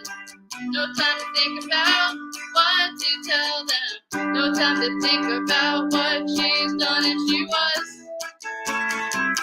Hey.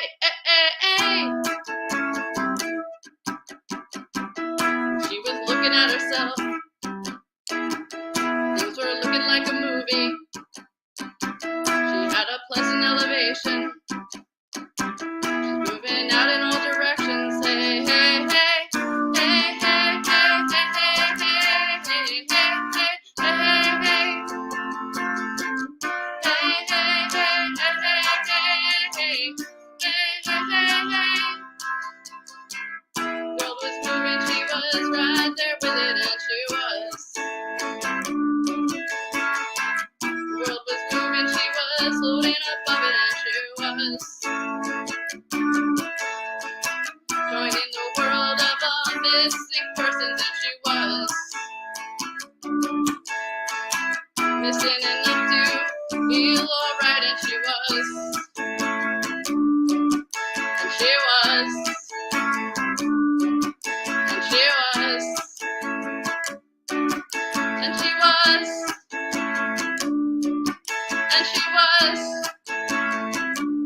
Yeah. It sounds so great with the whole band. Brilliant. Me, Brilliant. we have Eric on guitar, and we have our drummer. That is named Bob. crazy. It's fantastic, the whole band. And so I just started playing with this recently. Nice. So But since we have a bass player here, I have to tell you. So Ed, you'll appreciate this being a ukulele player now. So, it's usually my dog has fleas, but you'll notice the G is dropped down an entire octave. It's a low G tuning, and while these are like this regular nickel strings here or whatever, I don't know what they are. Nickel? Are they nickel? oh no, it's the strings.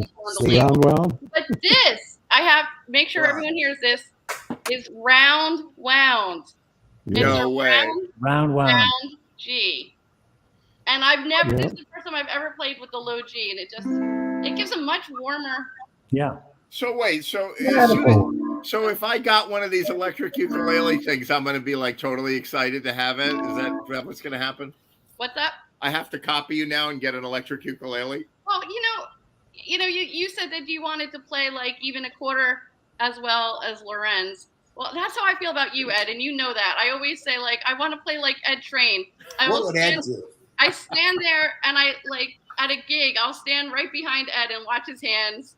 And I said to Dave, I'm like, I can do what Ed Train is doing if only I knew what Ed Train was doing.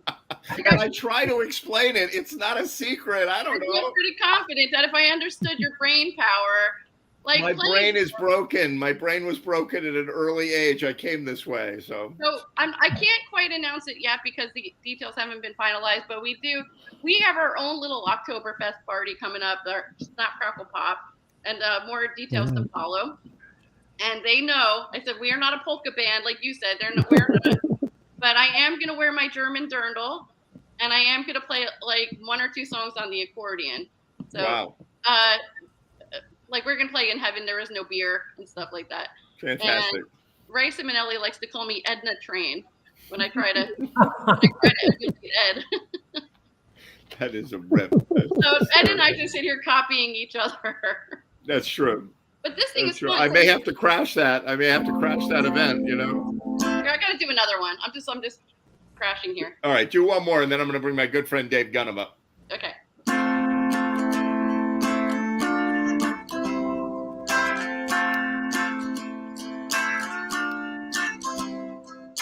Hopped off the plane at LAX with my green linen cardigan. Welcome to the land of fame excess. Am I gonna fit in? In the cab, here I am for the first time. To my right, and I see the Hollywood sign. This is all so crazy. Everybody looks so famous. Tummy's turning, and I'm feeling kind of homesick. Too much pressure, and I'm nervous. When it's that big band on the radio, and a Jay-Z song was on. And a Jay-Z song was on. And a Jay-Z song was on. So I put my hands up, playing my song. Butterflies fly away. Nodding my head like yeah. Moving my hips like yeah. So I put my hands up, playing my song. Know it's gonna be okay. Yeah, yeah, yeah, yeah. It's a party in the USA. Yeah, yeah, yeah, yeah. It's a party in the USA. Red to the club in my taxi cab. Everybody looking at me now. Like, who's that chick that's rocking kicks? Gotta be from out of town. So hard when my girl's not around me. Definitely not a Nashville party. So I see your stilettos. Guess I never got the memo. Tommy's turning and I'm feeling kind of homesick. Too much pressure and I'm nervous. When the DJ dropped my favorite tune and a Britney song was on. And a Britney song was on. And a Britney song was on. So I put my hands up to playing my song. Butterflies fly away. Nodding my head like yeah. Moving my hips like yeah. So I put my hands up to playing my song. So it's gonna be okay. Yeah, yeah, yeah, yeah. It's a party in the USA. Yeah, yeah, yeah, yeah. It's a party in the USA. Feel like hopping on a flight back to my hometown tonight. Something gets me every time.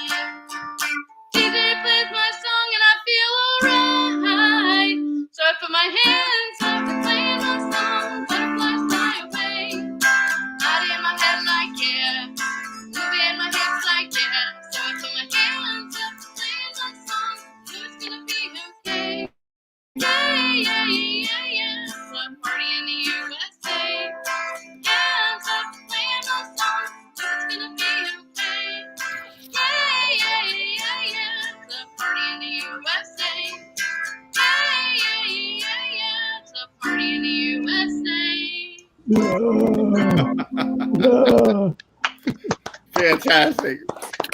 Oh my God. You saw me looking. I put my readers on. I'm like, is she wearing her Berkeley School of Music t-shirt? No, my shirt says Naughty Girl.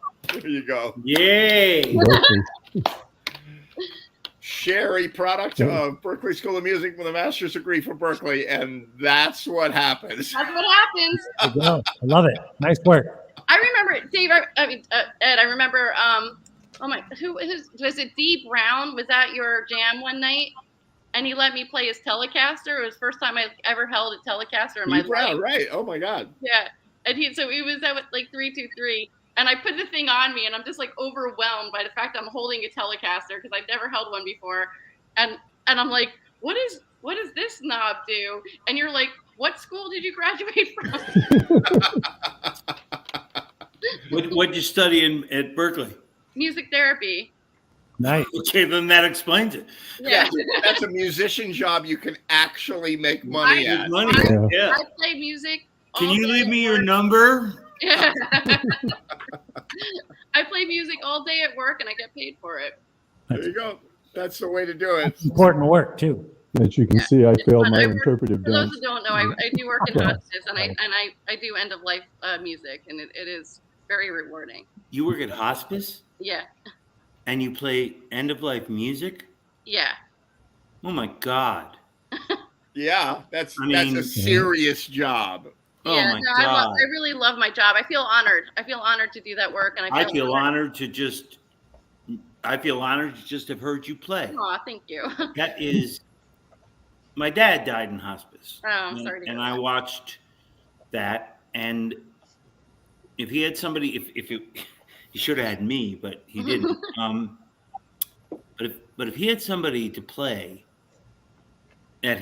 my father was an Irish tenor, and if he had somebody to play, it would have been somebody like you. And thank you. I would have been happy to do it. Now, there's a good question. What would you like your last song to be? Bill Nolan always talks about, he wants bacon and eggs and toast for his last meal, but nobody talks about what you want your last song to be. We got to think about that. Wow.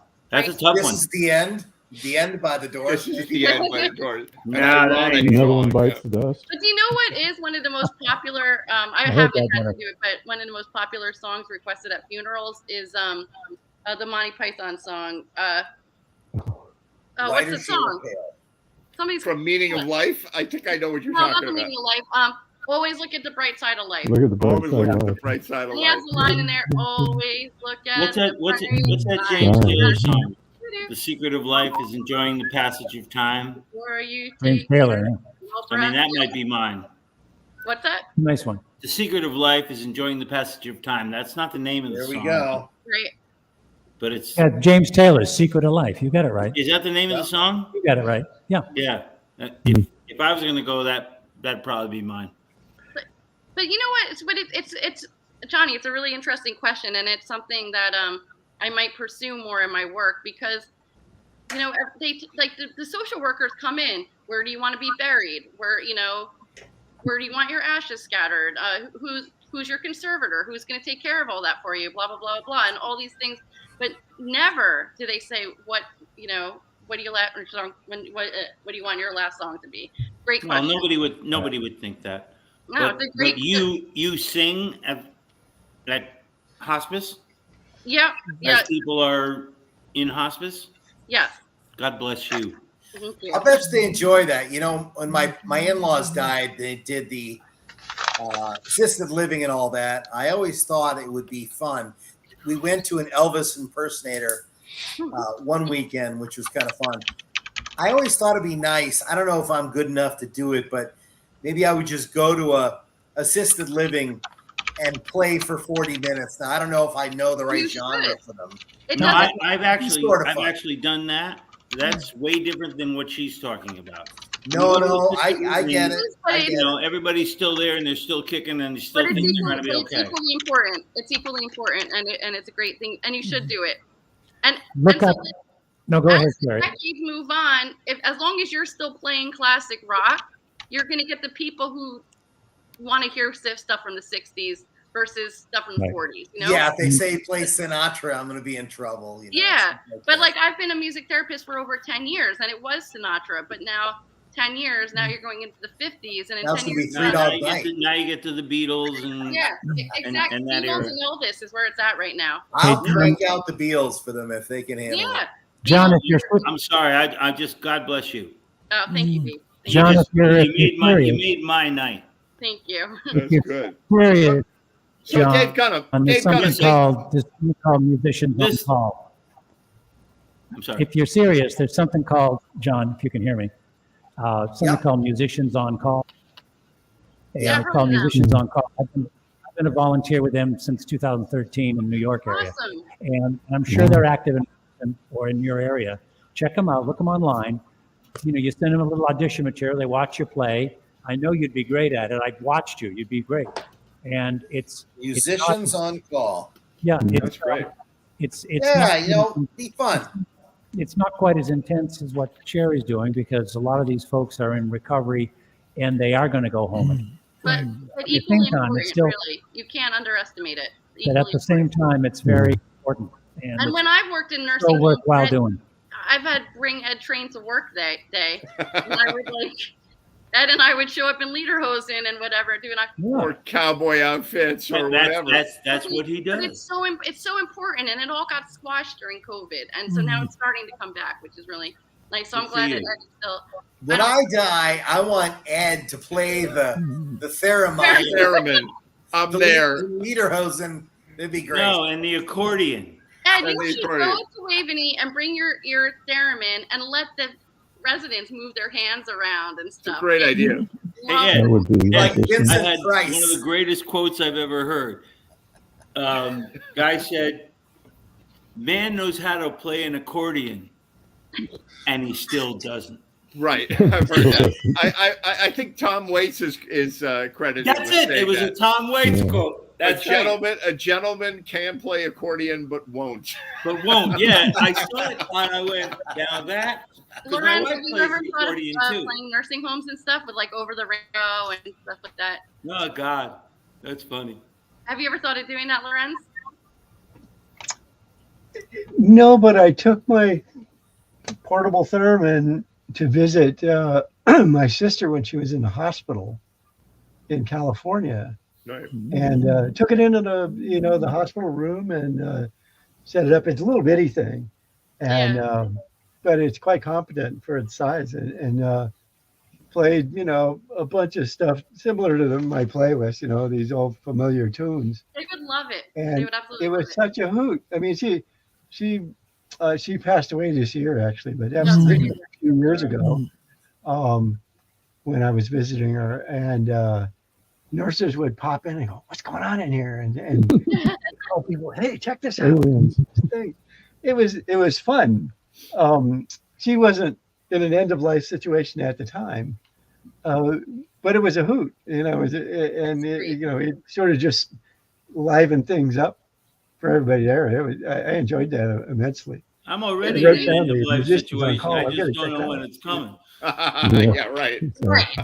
But there's that too. Yeah. All right, Sherry, you made Dave Gunham's night and all of our night. You did.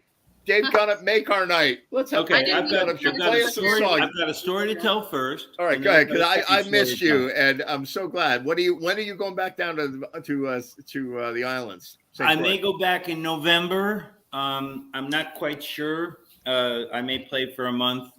Diane doesn't want to go because of the grandkids. We go down January and stay till May, and then we just play 3 or 4 nights a week down there. Sounds great. And where again is it? St. Croix? I'm sorry? St. Croix he goes to, yeah. St. Croix, the U.S. Virgin Islands. If you ever want to have a good time, that's not a Sandals kind of a scenario, it's St. Croix. It's like a Wild West town. I got there 45 years ago, and we're gonna come visit you. You should. I play 3 nights a week. There's no. Oh, that would be such a blast. There's very little local talent. I mean, there are guys that play because they're the only guys there. It's 30,000 people, but they're not really very good. Yeah. So when you walk in, you can pretty much you can pretty much call your shots. And I've been blessed at that. It's funny, Dave. When I was, I did a 2-week trip to Scotland a few years ago with my wife. She always same deal.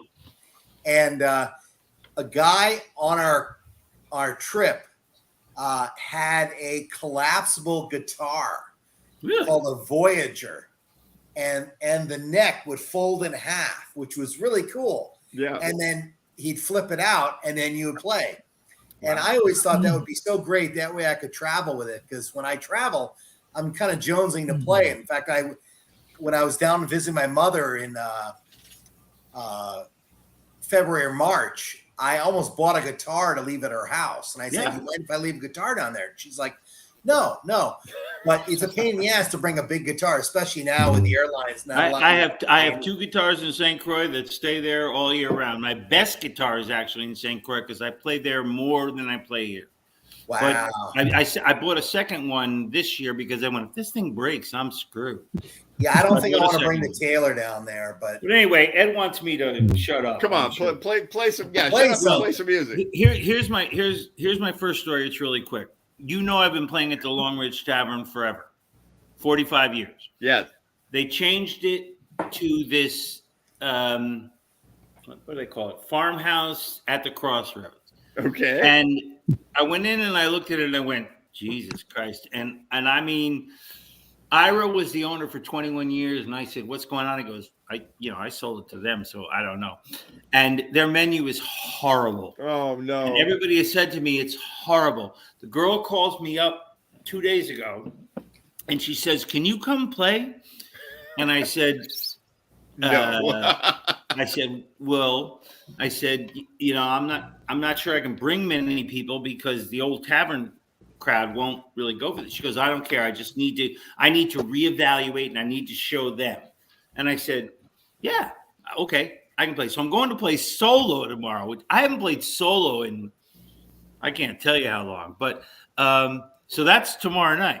Saturday, we're playing at I told you oh, shit, don't break that. La Vista Bistro down in the Cove. Right.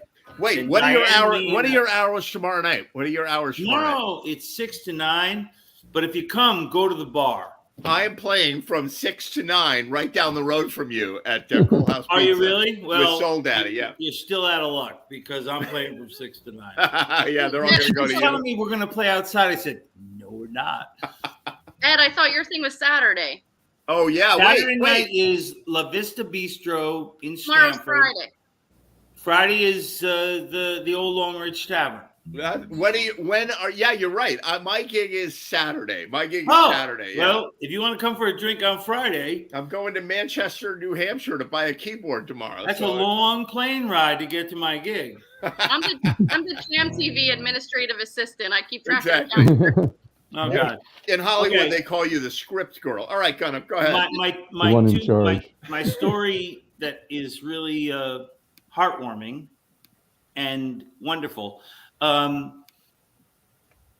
brother, my wife, and myself have written hundreds of songs as we grew up. We got a deal with RCA. We had a shot. We didn't make it. If we did make it, I'd have been dead by now. So I'm blessed with 2 grandchildren, and it's too long a story. But a friend of mine, we used to call the librarian, who really loved all our stuff. He sent me a series of lyrics of old songs that I love and I have forgotten. Because of her hospice statement, I'm going to do the happy one first because I was going to go the other way. But this is a song of a Parisian friend of mine. About a Parisian friend of mine. And I don't know them really well anymore because it's been 30 some odd years since I sang them, but I'm trying.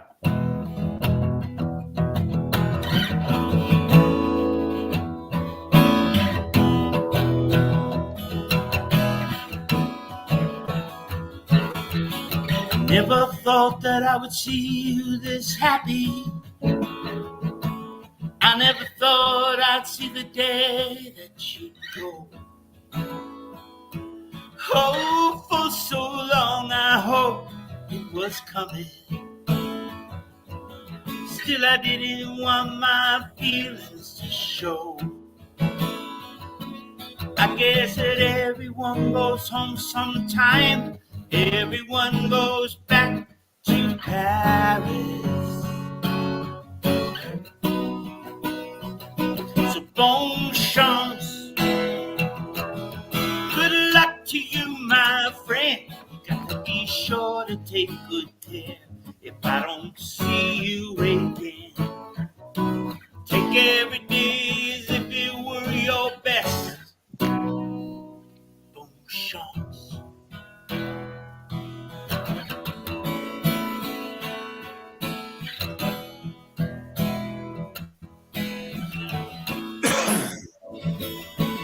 You got to know that I'm sorry.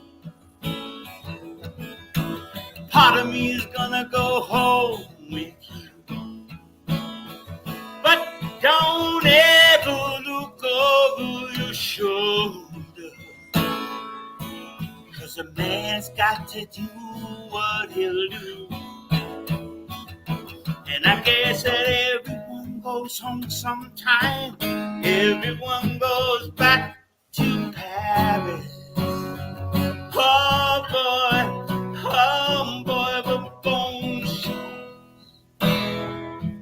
Good luck to you, my friend. You got to be sure to take good care. If I don't see you again, take every day as if it were your best.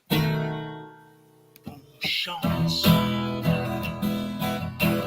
We may be wanting for more.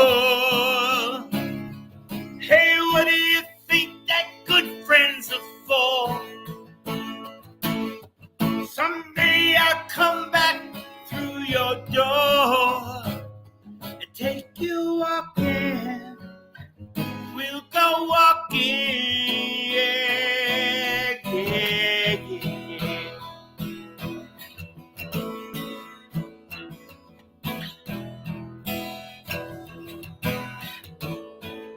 Some incredible guitar player here.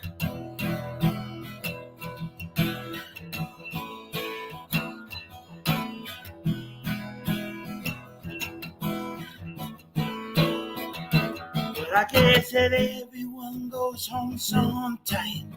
Everyone goes back to Paris.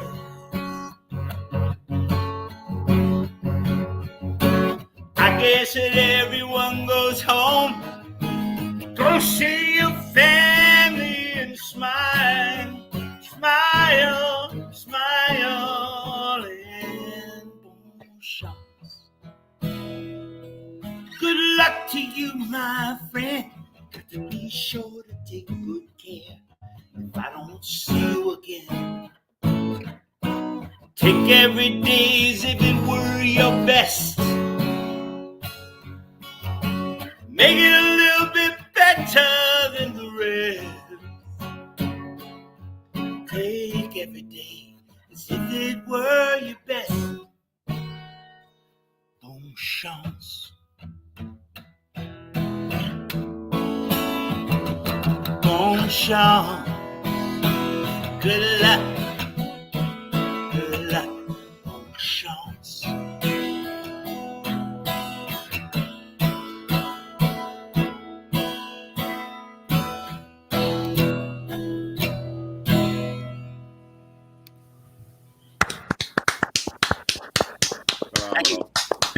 Very nice. Thank you. I haven't done that song in 30 years. Really great. Well, I'm looking at the words right in front of me just so I don't F it up. That's great. That's a nice song. Nice song. Thank you. Yeah, very nice. Thank you. What else you got? Come on, do one more for us. Well, the next one's a little bit darker. Okay. The good thing is they're both in E, so I don't have to get in much trouble. I'm older than some of you, maybe most of you. How old are you? How old are you? I am 69 years old. Oh, you got me by one. Wait a minute. You're how old? 69. Okay, you're my age. Yeah.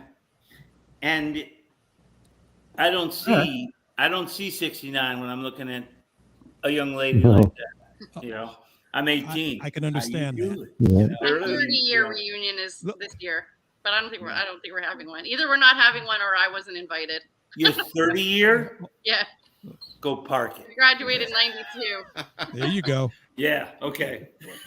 At least it's Good last talking to you, century. Ernie. At least Yeah, it's last. It's at least it's the 20th century. You know. Well, okay. The last draft for the Vietnam War was in 1969, and I was traveling with a musical called Up with People, which is a big rah-rah American thing. Oh but, yeah, a buddy of mine. I know about them. yeah, but I mean, I saw the whole world. I've told others, I played the White House, I played Carnegie Hall, I played Lincoln Center, and but it was not me. It was this.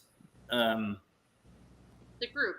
Yeah, it was the group, but it was an American concept that at the time I thought was good, but then once the Vietnam War started, it started to get really old for me, and I got kicked out. To make a long story short, because I kept opening my mouth, which Can't have that. I have been doing that since then. So anyway, in '69 I was in Belgium, and they were doing the draft, and the Belgium American paper came out. And my birthday is October 16th. I'm going to be 70 next month.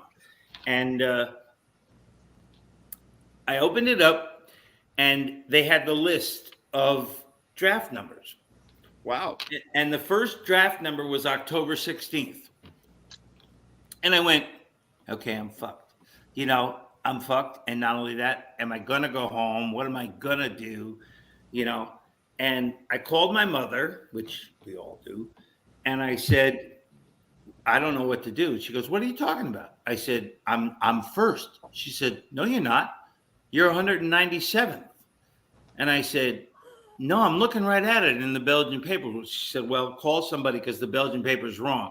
Wow. They had taken October 1st and October 16th and flipped them. Oh, geez. So I was 197, and it went up to 170 something that year. Wow. But a buddy of mine, I grew up in the Cove where I'm playing at this place on Saturday. It used to be called Jimmy's Seaside. But right. Yeah, it's a great old place. But a buddy of mine, it was a gang of us called Cove Incorporated. We were a gang, you know, I mean, that's what we did. And Bobby Zoppi was the head of the gang. And he was the most charismatic, he was the toughest, he was the guy. And his number got called. He went. Oh. And he had to go. And he came back. And there was no getting to him. There was no helping him. There was no nothing. There was just they call it the 1,000-mile stare, which I've heard now from Vietnam veterans. Yeah. He killed himself about 7 or 8 years after that. Yikes. He went way down fast. And I wrote this song when he did. I'm not going to end on a good note. It's good. It's heartfelt. But these are songs that I wrote that I had forgotten, and this was that's why I actually called you. I wanted to try these out and see if fantastic of listening would like them. Anyway, this is a song for my friend Bobby, and I hope I get through it.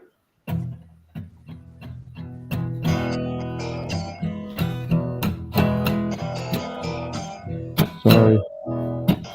Just a child, he was brought up smiling, laughing almost every day, running wild. Years flew by, and the army called our boy away, dressed him up in green, and then they sent him off to a jungle war. He came back with a stare that said he saw more than a boy should see. Tried to hide and find the life he left and needed desperately.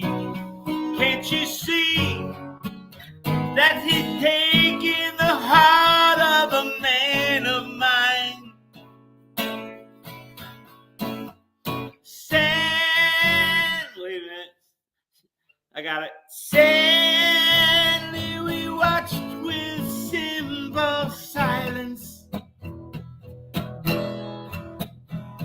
The soldier, he never had a chance. Never had a chance. Never had a chance.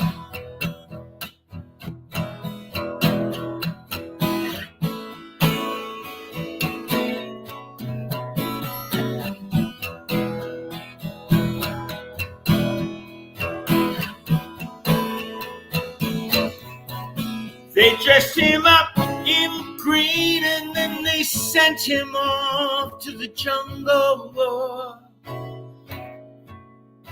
All alone. Hurts harder than I can say. 'Cause you know, even when I go to him, he still just turns away. Can't you see that they've taken the heart of a man of mine? Sadly, we watched with simple silence.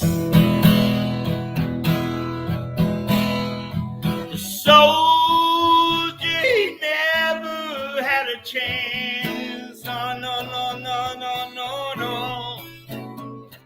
Sadly, we watched with simple silence.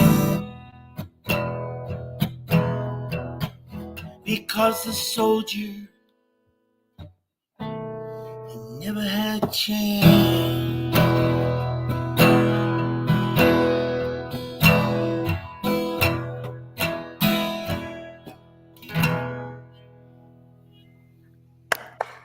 Wow. Thank you. Sorry for Great the tune. Very nice. Beautiful. Very nice. Great line. Watching with simple silence. Very powerful stuff. I love it. Thank you. Dave Gunnup, fantastic.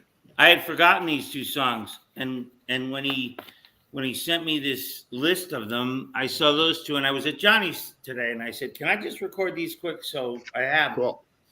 That's Anyway, great. I've taken up too much of your time. No, great job. Great job. Thank you. Beautiful. I'm glad you took it up, Dave. Appreciate it. Thank a you. beautiful tribute to your Brother, friend. Brother Ed and family out there. I'm out here in California. It's 7:00 p.m. Are you And really? yes, and my wife and my daughter are on their way home, so I got to go into the kitchen. All right. Well, guess So I what? can cook. No, I cannot nice. do this show without Dave Robinson. So that's it for Jam TV tonight. Great, great, Well, great well, to see. Dave, I'm going to the bar, so he's lost with both of us. And All right, sweetheart, I'm very serious. What is your name? Sherry. Sherry what? Sherry Platt. He was talking to me when he said sweetheart. No, not I you. wasn't. Oh yeah. I am so proud of you. Thank you. And I don't know you. Some night you have to come out and see me and my wife and my brother. And but that doesn't really matter. I'd like to know you. I'd like to know you better because you've got a depth of soul that I don't. Thank you. Thank you. Well, you're going to be in Stanford. I'm in Norwalk, so maybe we'll come and see you this weekend. Saturday night, I'm in Stanford at La Vista Bistro down the coast. Stanford. Wow. Yeah, The old 7 Jimmy miles. Seaside. Yeah. Yeah, I was there when it was Jimmy C's or whatever. Well, I played there for about 20 years while it was Jimmy Seaside. I carried Jimmy Love home about 15 or 20 times. Wow. But anyway, All right. guys, thank you so much. I'm sorry I kind of intruded. No, you're beautiful, not. beautiful. Great to see you. We'll see you all, It Jam was great. TV. Thanks for That's the sharing. end of show 122. See you next week for 123. Hey, Great to Dave. see you all. Dave Gunn. Thank you, you Ed. very Thank much. you, Ed. Lorenz Fish, Yes. fantastic. Sherry, Dave, Nick. Great to Good meet luck you. on the record. And Hey, thank you, man. Thank you. Johnny, I'll see you later. All Dave, here's Dave, Steve I'm going to come Wexler. see you sometime. Thank you, Here man. comes Steve I Wexler. hope so.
Steve Wexler on the team.